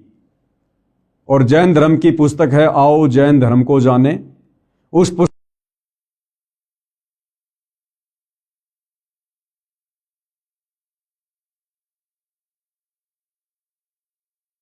63 पाखंड मत यानी शास्त्र विधि को त्याग के मनमाना आचरण। श्री ऋषभ देव जी ने गीता ज्ञान यानी चारों वेदों में बताई साधना के विपरीत शास्त्र विधि को त्याग कर मनमाना आचरण अपनी इच्छा से किया, जिससे कोई लाभ नहीं हुआ, ना होना था। अन्य प्रमाण गीता अध्याय 17 श्लोक 5 और 6 में इस प्रकार कहा है, जो मनुष्य शास्त्र विधि रहित यानी शास्त्र विधि को त्याग कर केवल मन कल्पित घोर तप को तपते हैं, यानी जो साधना गीता में लिखी है, जो साधना चारों वेदों में लिखी है, उसके अनुसार भक्ति साधना ना करके जो मनमुखी रूप से कोई तप करता है, कोई पैदल यात्रा करता है, कोई कावड़ लेके आता है, कोई कैसा कैसा घोर तप करता है, तो कहते हैं कि शास्त्र विधि को त्याग कर केवल मन कल्पित यानी जैसा मन में आया वैसी भक्ति शुरू कर दी, या जैसा किसी ने बता दिया कि भैया फला फला जगह एक पीपल का पेड़ है, उसके चारों तरफ लाल धागा बांधने से ये सुख हो जाएगा, बेटा हो जाएगा। ये होते मन कल्पित कर्म, केवल मन कल्पित घोर तप को तपते हैं। वे शरीर में प्राणियों व कमल चक्रों में विराजमान शक्तियों को तथा हृदय में स्थित मुझको भी दुखी करने वाले हैं, वो कृष्ण करते हैं। उन अज्ञानियों को तू आसुर स्वभाव के जान। भाई गीता ज्ञान देने वाला भगवान हिंदू भाई बहनों को विशेष तौर पर समझना चाहिए।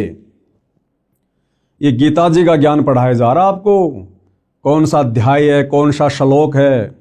आगे चलकर आपको गीता प्रेस गोरखपुर से प्रकाशित उस गीता के पेज भी दिखाए जाएंगे आपकी संतुष्टि के लिए।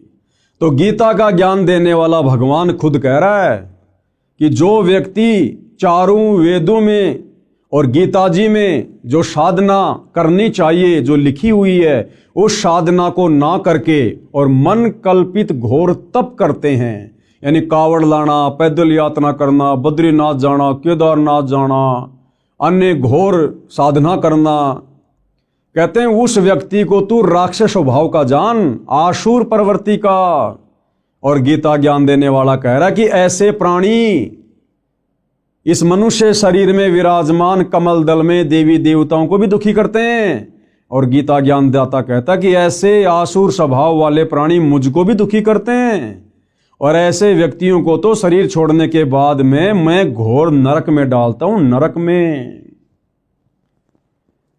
गीता अध्याय 17 श्लोक 5 और 6 में इस प्रकार कहा है, जो मनुष्य शास्त्र विधि रहित यानी शास्त्र विधि को त्याग कर केवल मन कल्पित घोर तप को तपते हैं, वे शरीर में प्राणियों व कमल चक्रों में विराजमान शक्तियों को तथा हृदय में स्थित मुझको भी दुखी करने वाले हैं, वो कृष्ण करने वाले हैं। उन अज्ञानियों को तू आसुर स्वभाव के जान, यानी राक्षस प्रवृत्ति वाला जान उनको।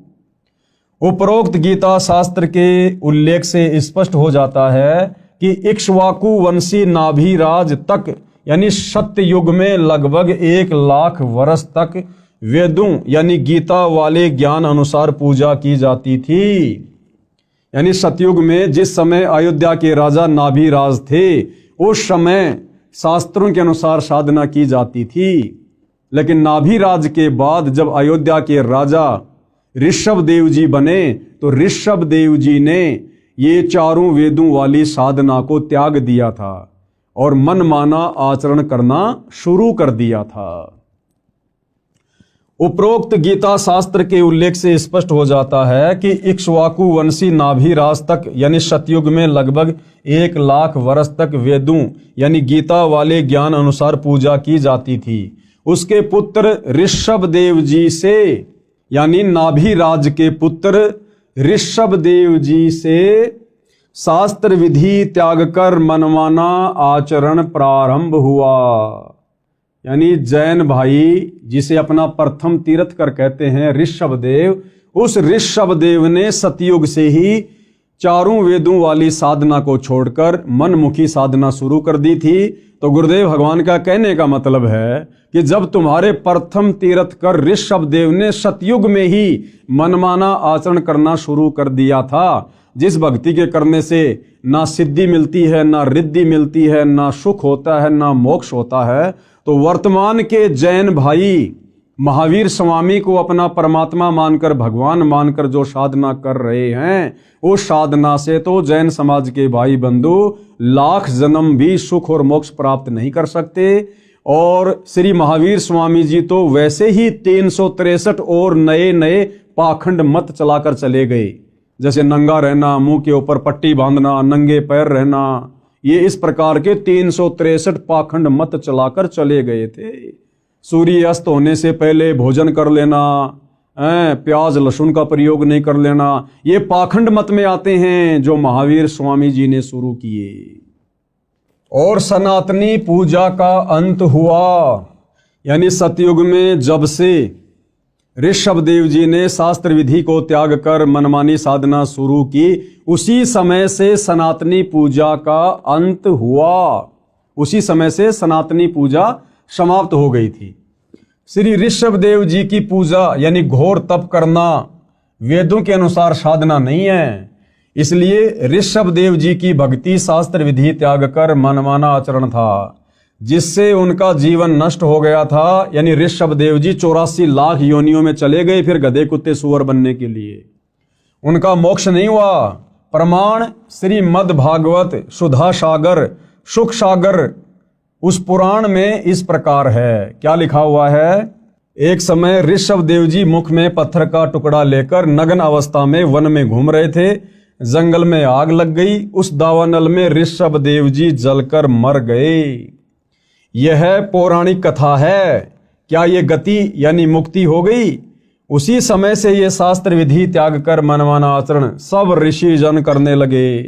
प्रमाण के लिए किसी भी पुराण को पढ़ो, लिखा है कि उस ऋषि ने इतने वर्ष घोर तप किया, उसने इतने वर्ष तक तप किया आदि आदि, फिर वे शास्त्र विधि विरुद्ध साधक ऋषिजन अपना अपना अनुभव जो शास्त्र विरुद्ध साधना से हुआ उसका कथन करने लगे। अन्य ऋषिजन एक दूसरे की सुनकर आगे उन्हीं शास्त्रों के विपरीत ज्ञान को सुनाने लगे, जिनसे 18 पुराण बन गए। यानी सतयुग में अयोध्या के राजा ऋषभदेव जी ने चारों वेदों वाली साधना को त्याग कर जो मनमाना आचरण किया, पाखंड किया, आडंबर किया, उसको आधार बनाकर फिर आगे ऋषि मुनि साधु संत महात्माओं ने वैसी भक्ति करनी शुरू कर दी ऋषभदेव जैसी वाली। घर परिवार को छोड़कर संन्यास लेकर जंगलों में चले जाते थे, गुफाओं में रहा करते थे, घोर तप किया करते थे, जिस घोर तप को तपने के लिए गीता जी मना कर रही है। और आगे चलकर उन साधु संत महात्माओं को समाधि अवस्था में जैसा भी अनुभव प्राप्त हुआ, ये काल ऐसे सबको भ्रमित रखता है। और जैसा भी उनको अपनी भक्ति साधना से तप करने से जो भी अनुभव प्राप्त हुआ, उस अनुभव को आगे चलकर उन साधु संत महात्माओं ने आम व्यक्तियों के लिए पुस्तकों के रूप में लिखना शुरू कर दिया, जिससे 18 पुराणों की रचना हुई, 18 पुराण बने। और वही 18 पुराण आज हम हिंदू समाज के भाई बहन पढ़ रहे हैं, जिन पुराणों में गीता और वेदों के अनुसार शास्त्र अनुकूल साधना नहीं है। 90% ज्ञान इन 18 पुराणों में उन साधु संत महात्माओं का जो उन्होंने मनमाना आचरण किया, जैसा उनको अनुभव हुआ, केवल वही वर्णित है जो हमारे किसी काम का नहीं है। यानी इन 18 पुराणों में जो ज्ञान गीता और चारों वेदों से मिलता है वो सत्य है। इसके अलावा उनका जो अपना पर्सनल भक्ति अनुभव है वो हमने स्वीकार नहीं करना है। वो शास्त्र विधि को त्याग कर मनमाना आचरण है, मनमाना ज्ञान है, जिससे हमारी मुक्ति संभव नहीं है। पुराण ऋषियों के अनुभव की देन है। ये पुराण क्या है? ऋषियों के अनुभव की देन है, जिनमें सारा का सारा ज्ञान वेदों व गीता के विपरीत है। श्री ब्रह्मा जी, श्री विष्णु जी तथा श्री शंकर जी ने भी घोर तप किया, जो गीता शास्त्र के विपरीत मनमानी साधना है। अब बताओ भाई और बहनों, इसलिए सतगुरु रामपाल जी कहते हैं कि ब्रह्मा विष्णु महेश को भी संपूर्ण आध्यात्मिक ज्ञान नहीं है। ब्रह्मा विष्णु महेश भी 184 योनियों में जाते हैं, अपने कर्म का भोग भोगते हैं। इनके पास भी मुक्ति का साधन नहीं है। क्यों? क्योंकि ब्रह्मा विष्णु महेश भी शास्त्रों के विरुद्ध साधना करते हैं। इस कारण से भाई और बहनों, उस परमपिता परमेश्वर को, परम अक्षर ब्रह्म को, सत्य पुरुष को, कबीर देव को सत्य साधना बताने के लिए इस पृथ्वी पर स्वयं ही मनुष्य रूप में, मनुष्य के बच्चे के रूप में प्रकट होकर आना पड़ता है, ये ज्ञान आप और हमारे तक पहुंचाने के लिए। और हम उनके द्वारा बताए गए सूक्ष्म ज्ञान को इतना जल्दी स्वीकार नहीं करते हैं। क्यों? क्योंकि तब तक हमारे ऊपर हमारे धर्म गुरुओं के अज्ञान का बहुत गहरा रंग चढ़ चुका होता है। हम केवल उन ऋषि मुनियों के द्वारा लिखे गए पुराणों वाले ज्ञान को ही सत्य ज्ञान मानकर साधना में लगे हुए होते हैं, जिस कारण से वो सत्य ज्ञान हमें सत्य प्रतीत नहीं होता है। वर्तमान में सनातन धर्म का नाम वैदिक धर्म तथा हिंदू धर्म भी प्रचलित है। यानी सनातन धर्म को ही वैदिक धर्म कहते हैं और हिंदू धर्म भी उसी को कहा जाता है। आदि शंकराचार्य जी ने देवी देवताओं की पूजा का विधान बताया और पुराणों के ज्ञान को सनातन धर्म यानी हिंदू धर्म में दृढ़ता के साथ प्रवेश कर दिया। ये जो हिंदू धर्म है, इसकी शुरुआत आदि शंकराचार्य जी से हुई। आदि शंकराचार्य जी आज से लगभग 3200 वर्ष पहले हुए हैं और उन्होंने यहाँ आकर हम प्राणियों को शास्त्रों के विरुद्ध, चारों वेदों के विरुद्ध देवी देवताओं की पूजा पर आधारित कर दिया, जिस कारण से हिंदू धर्म की शुरुआत हुई। आदि शंकराचार्य जी ने देवी देवताओं की पूजा का विधान बताया और पुराणों के ज्ञान को सनातन धर्म यानी हिंदू धर्म में दृढ़ता के साथ प्रवेश कर दिया। गीता अध्याय 4 श्लोक 1 और 2 को फिर पढ़ते हैं, जिनमें गीता ज्ञानदाता ने अर्जुन से कहा है कि मैंने इस योग यानी गीता वाले वेद ज्ञान को, क्योंकि श्रीमद् भगवत गीता चारों वेदों का सार है यानी संक्षिप्त रूप है, इस तथ्य को पूरा हिंदू समाज मानता है। तो गीता ज्ञानदाता ने क्या कहा कि ये गीता वाला ज्ञान, चारों वेदों वाला ज्ञान सबसे पहले मैंने किसको कहा? सूर्य से कहा था। सूर्य ने अपने पुत्र वैश्वत यानी मनु से कहा और मनु ने अपने पुत्र इक्ष्वाकु से कहा। गीता अध्याय 4 श्लोक 1 में इसका वर्णन है। हे परंतप अर्जुन, इस प्रकार परंपरा से प्राप्त इस योग यानी ज्ञान को, यानी गीता उर्फ वेद ज्ञान को राज ऋषियों ने जाना। किसने जाना? इन राज ऋषियों ने जाना। मनु जैसे ने, वैश्वत जैसे ने, इक्ष्वाकु जैसे ने, ये राजाओं के दरबार में रहा करते थे, उनके धर्मगुरु बनकर, राजगुरु बनकर। तो गीता ज्ञान देने वाला भगवान कह रहा कि हे अर्जुन, इस प्रकार इस ज्ञान को इन राज ऋषियों ने जाना। हे परंतप अर्जुन, इस प्रकार परंपरा से प्राप्त इस योग को यानी गीता उर्फ वेद ज्ञान को राज ऋषियों ने जाना, किंतु उसके बाद वह योग यानी वेद ज्ञान बहुत समय से इस पृथ्वी लोक में नष्ट हो गया यानी लुप्त हो गया। गीता अध्याय 4 श्लोक 2 में ऐसा वर्णन है। ध्यान दें तो श्लोक 2 के मूल पाठ में नष्ट शब्द है, जिसका अर्थ नष्ट हो गया, सटीक अर्थ है। राजा नाभिराज तक सतयुग लगभग 1 लाख वर्ष व्यतीत हो चुका था। यानी जिस समय सतयुग की शुरुआत में राजा नाभिराज अयोध्या के राजा थे, वो लगभग 1,00,000 वर्ष तक अयोध्या के राजा रहे। उस समय तक ये शास्त्रों के अनुसार साधना होती थी, सनातनी पूजा होती थी, चारों वेदों के अनुसार साधना होती थी। और नाभिराज के बाद यानी सतयुग की शुरुआत के 1,00,000 वर्ष बाद फिर ये ज्ञान धीरे धीरे नष्ट होना शुरू हो गया। राजा नाभिराज तक सतयुग लगभग 1,00,000 वर्ष व्यतीत हो गया था। गीता का ज्ञान द्वापर के अंत में यानी कलयुग से लगभग 100 वर्ष पहले बोला गया था। गीता जी का ज्ञान कब बोला गया? कलयुग की शुरुआत से 100 वर्ष पहले यानी द्वापर युग के अंत में, यानी जिस समय सतयुग में नाभिराज अयोध्या के राजा थे, उसके लगभग 38 या 39 लाख वर्ष बाद द्वापर के लास्ट में गीता जी का ज्ञान बोला गया। अब भाइयों और बहनों, सतयुग की शुरुआत में 1,00,000 वर्ष तक वेदों के अनुसार साधना होती थी और द्वापर के अंत तक यानी बीच में जो ये 39 लाख वर्ष का समय है, इस समय केवल शास्त्र विधि को त्याग कर मनमाना आचरण किया जा रहा था। वेदों के विपरीत साधना की जा रही थी और गीता का ज्ञान बोला गया अब द्वापर के अंत में 39 लाख साल बाद। अब इस गीता में वो वेदों वाला ज्ञान है जो सतगुरु रामपाल जी बता रहे हैं, समझा रहे हैं। तो अब भगत समाज को वो वास्तविक वेदों वाला ज्ञान स्वीकार करने में जो ज्ञान 39 लाख वर्ष तक लुप्त रहा, ना किसी को पता था ना किसी ने बताया, अब सतगुरु रामपाल जी उसी सतयुग वाले वेदों वाले ज्ञान को और वेदों से ऊपर सूक्ष्म वेद के ज्ञान को जब अपने सत्संगों के माध्यम से बताते हैं, समझाते हैं, तो अब किसी भी समाज के व्यक्ति को आसानी से स्वीकार नहीं हो रहा है। सबसे बड़ी विडंबना सतगुरु रामपाल जी के सामने वर्तमान में ये है। ध्यान से पढ़िए भाई और बहनों।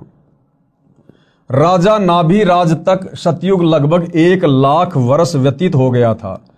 गीता का ज्ञान द्वापर के अंत में यानी कलयुग से लगभग 100 वर्ष पहले बोला गया था।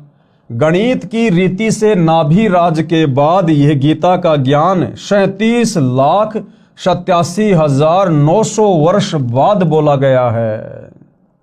इस दौरान सब ऋषियों ने वेदों के विपरीत साधना की, यानी 37,87,900 वर्ष तक ये जितने भी साधु संत महात्मा ऋषि जिनके बड़े बड़े हम नाम सुनते हैं, विश्वामित्र जी, वेद व्यास जी, पाराशर ऋषि जी, दुर्वासा ऋषि जी, इन्होंने वेदों के विरुद्ध साधना की, तपस्याएं की, वेद विरुद्ध ज्ञान पर इन्होंने दुनिया को लगाया।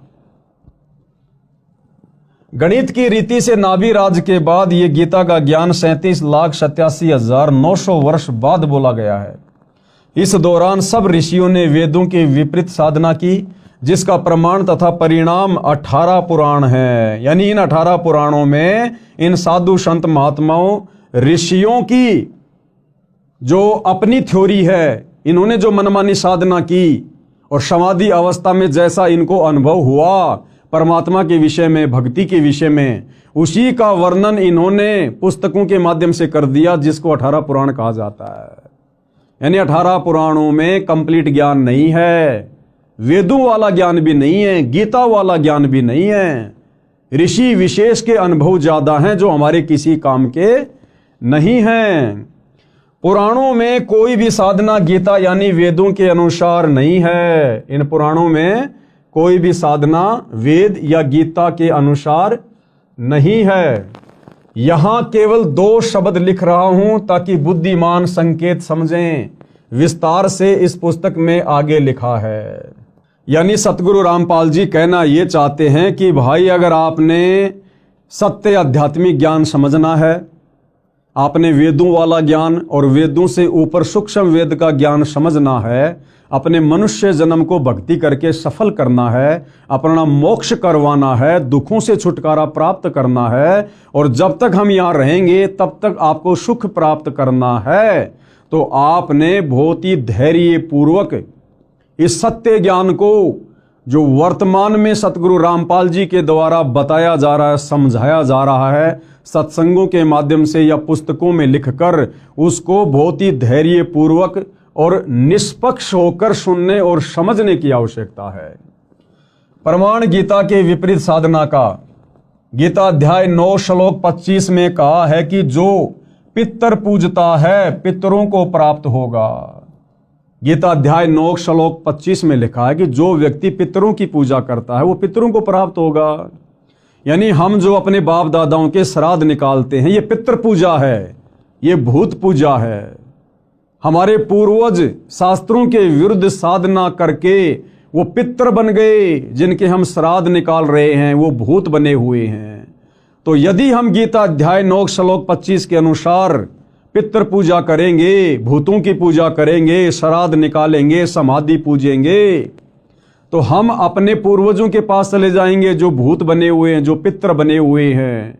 और पितृ तो वैसे महादुखी, तो भला कैसे हमारी मुक्ति होगी। इसलिए हमने बहुत ही धैर्य पूर्वक संत रामपाल जी के ज्ञान को सुनना और समझना पड़ेगा। गीता अध्याय 9 श्लोक 25 में कहा है कि जो पितृ पूजता है पितरों को प्राप्त होगा, यानी वो पितृ बनेगा। भूत पूजने वाला भूतों को प्राप्त होगा, यानी भूत बनेगा। और देवताओं को पूजने वाला देवताओं को प्राप्त होगा, यानी देवताओं के पास जाएगा। और मेरा भगत मुझे प्राप्त होगा। और जो देवताओं की पूजा करेंगे वो देवताओं के लोक में जाएंगे, देवताओं के लोक में जाकर उनके नौकर बनेंगे, उनके गण बनेंगे। और गीता ज्ञानदाता कहता है कि जो मेरी पूजा करेगा, इसकी पूजा गीता अध्याय 8 श्लोक नंबर 13 में लिखी हुई है कि ओम इति एक अक्षर ब्रह्म व्यवहारण माम अनुस्मरण ये परियाति तजन देहम सयाति परमाम गतम। कि भाई अर्जुन, मुझ ब्रह्म की साधना का एक ओम मंत्र है, और जो व्यक्ति अंतिम श्वास तक ओम नाम की साधना विधिवत करता है मर्यादाओं में रहकर, शरीर छूटने के बाद वो मेरे ब्रह्मलोक में आता है।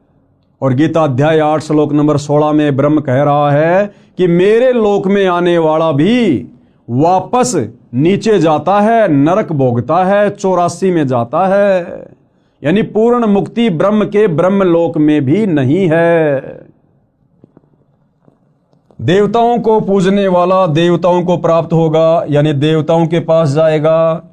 और गीता ज्ञान देने वाला कह रहा है कि मेरा भगत मुझे प्राप्त होगा।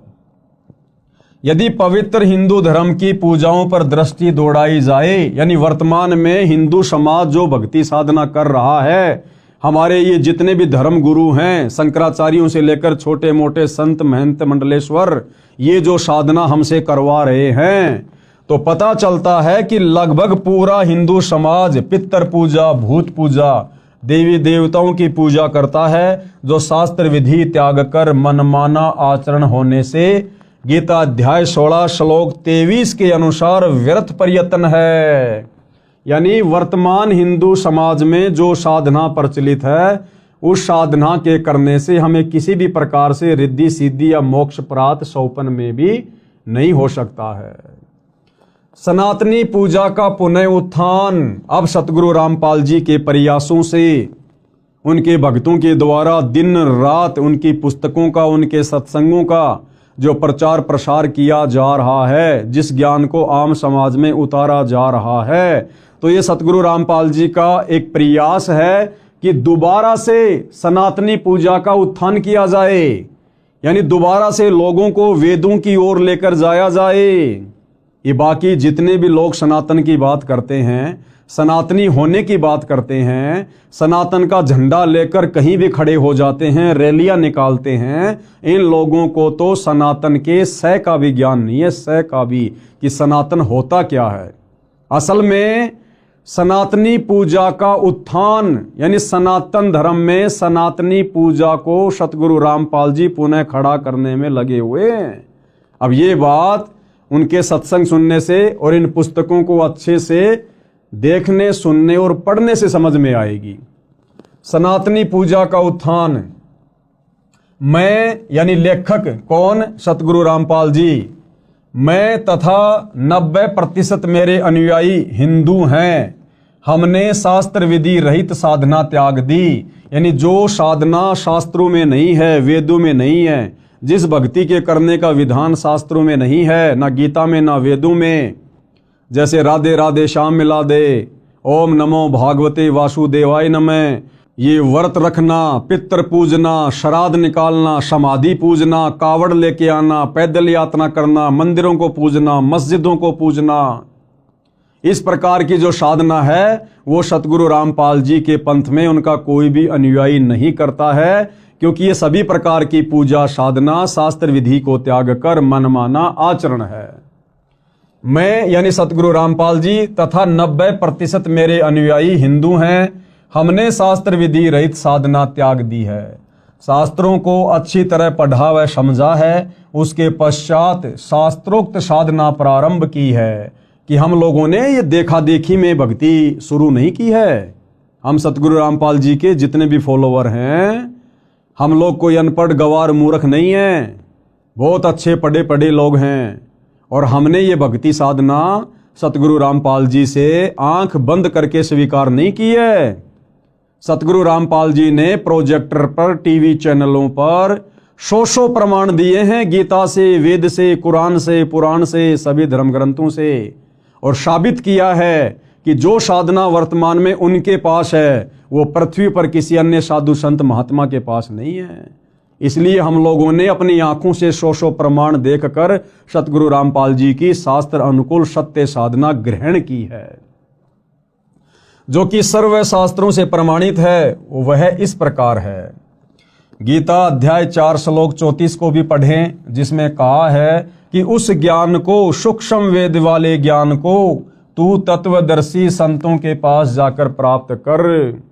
अब देखो भाइयों और बहनों, गीता का ज्ञान देने वाला भगवान, आप चाहे उसको श्री कृष्ण कहो, चाहे उसको ब्रह्म कहो, गीता अध्याय 4 श्लोक 34 में क्या कह रहा है, जिसमें कहा है कि उस ज्ञान को, कौन से ज्ञान को, सूक्ष्म वेद वाले ज्ञान को, चारों वेदों का जो पिता है, 5वां वेद सूक्ष्म वेद, गीता ज्ञान देने वाला भगवान कह रहा कि हे अर्जुन, उस सूक्ष्म वेद वाले ज्ञान को तू तत्वदर्शी संतों के पास जाकर प्राप्त कर।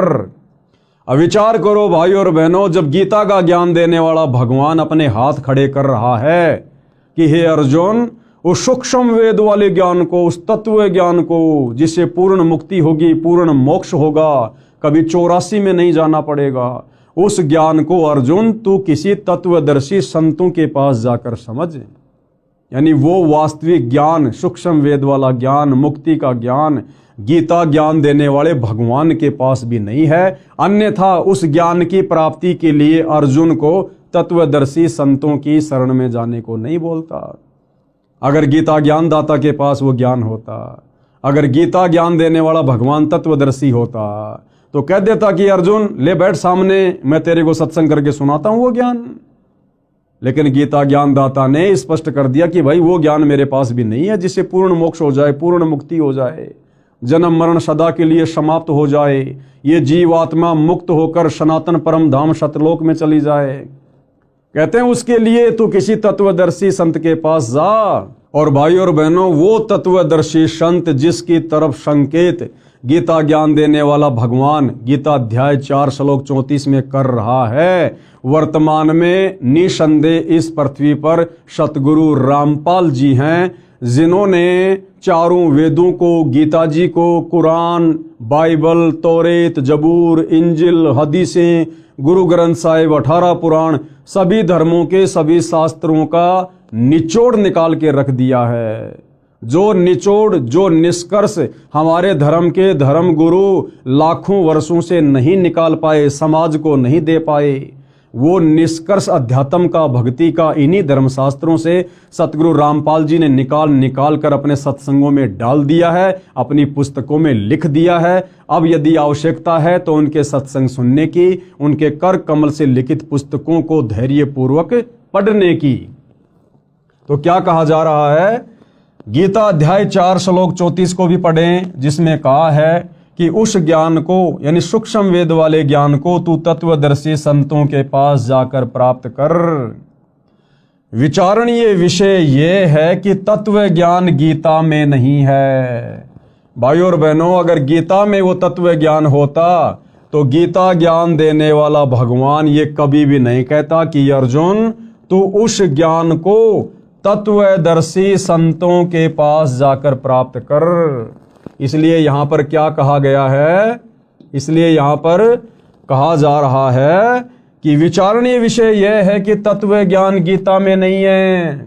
यदि होता तो गीता ज्ञान देने वाला ये नहीं कहता कि तत्व ज्ञान को तत्वदर्शी संतों से जान।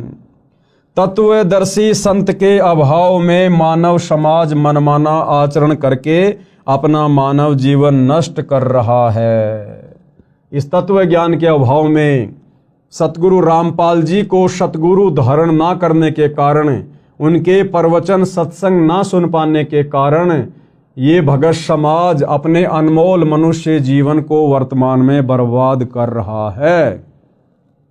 भले चाहे कोई अपने आप को कितना ही ज्ञानी समझे, कितना ही बड़ा संस्कृत का ज्ञाता समझे, चाहे वो शंकराचार्य बन के क्यों ना बैठा है, वो व्यक्ति अपने मनुष्य जन्म को तत्वदर्शी संत की शरण के अभाव में नष्ट कर रहा है।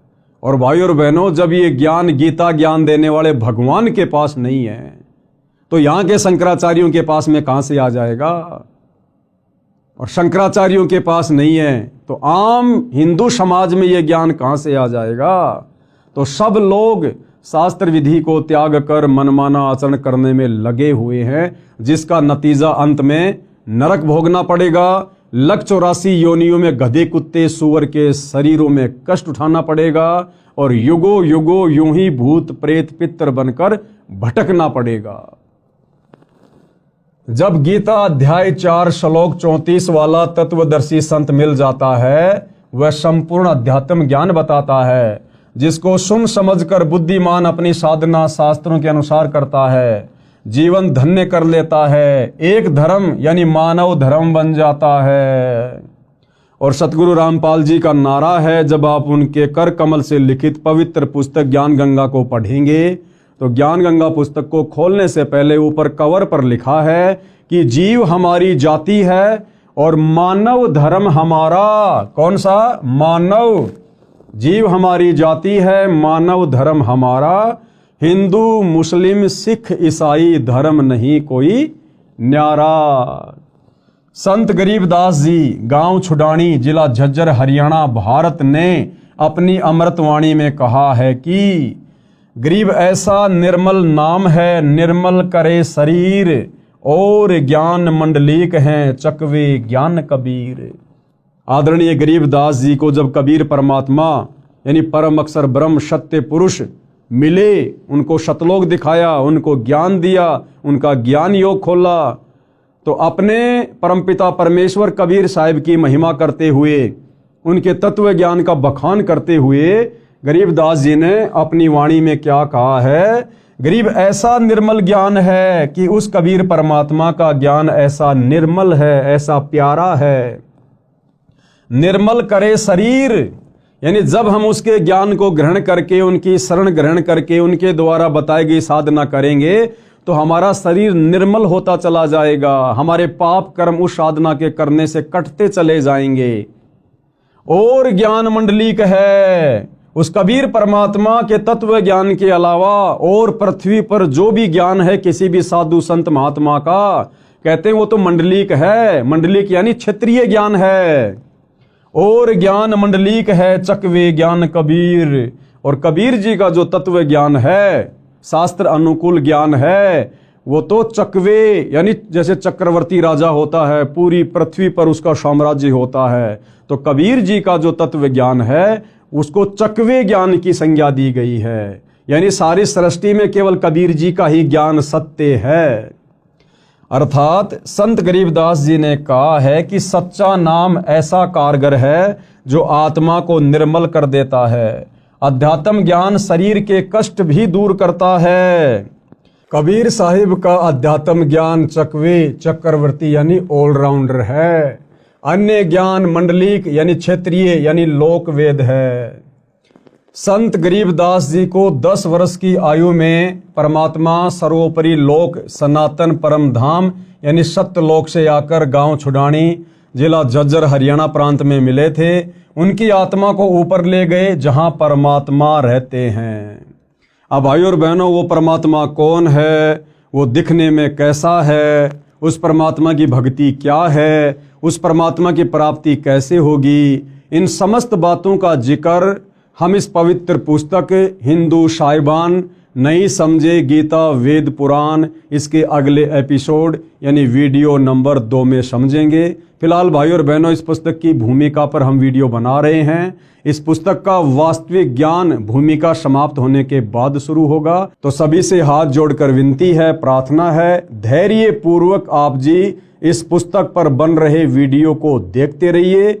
निसंदेह परमपिता परमेश्वर कबीर साहेब यानी वर्तमान में जो सतगुरु रामपाल जी के रूप में धरती पर प्रकट हैं, उनके आशीर्वाद से यदि हम उनसे प्रार्थना करते रहेंगे तो अवश्य वे हमें सद्बुद्धि प्रदान करेंगे, हमारा ज्ञान योग खोलेंगे और हम इस अनसुलझे आध्यात्मिक ज्ञान को उनकी विशेष दया से समझते जाएंगे और अपनी आत्मा का कल्याण करवाएंगे। तो भाई और बहनों, गुरुदेव भगवान के आशीर्वाद से आज के इस वीडियो में केवल इतना ही। कल परमपिता परमेश्वर जी के आशीर्वाद से रात्रि 9 बजे सभी भाई बहन दास के फेसबुक पेज पवन दास इस लाइव के ऊपर लाइव जुड़िए। तब तक गुरुदेव भगवान हम सबको आज्ञा दें, आशीर्वाद दें। बंदी छोड़ सतगुरु रामपाल जी भगवान की जय हो।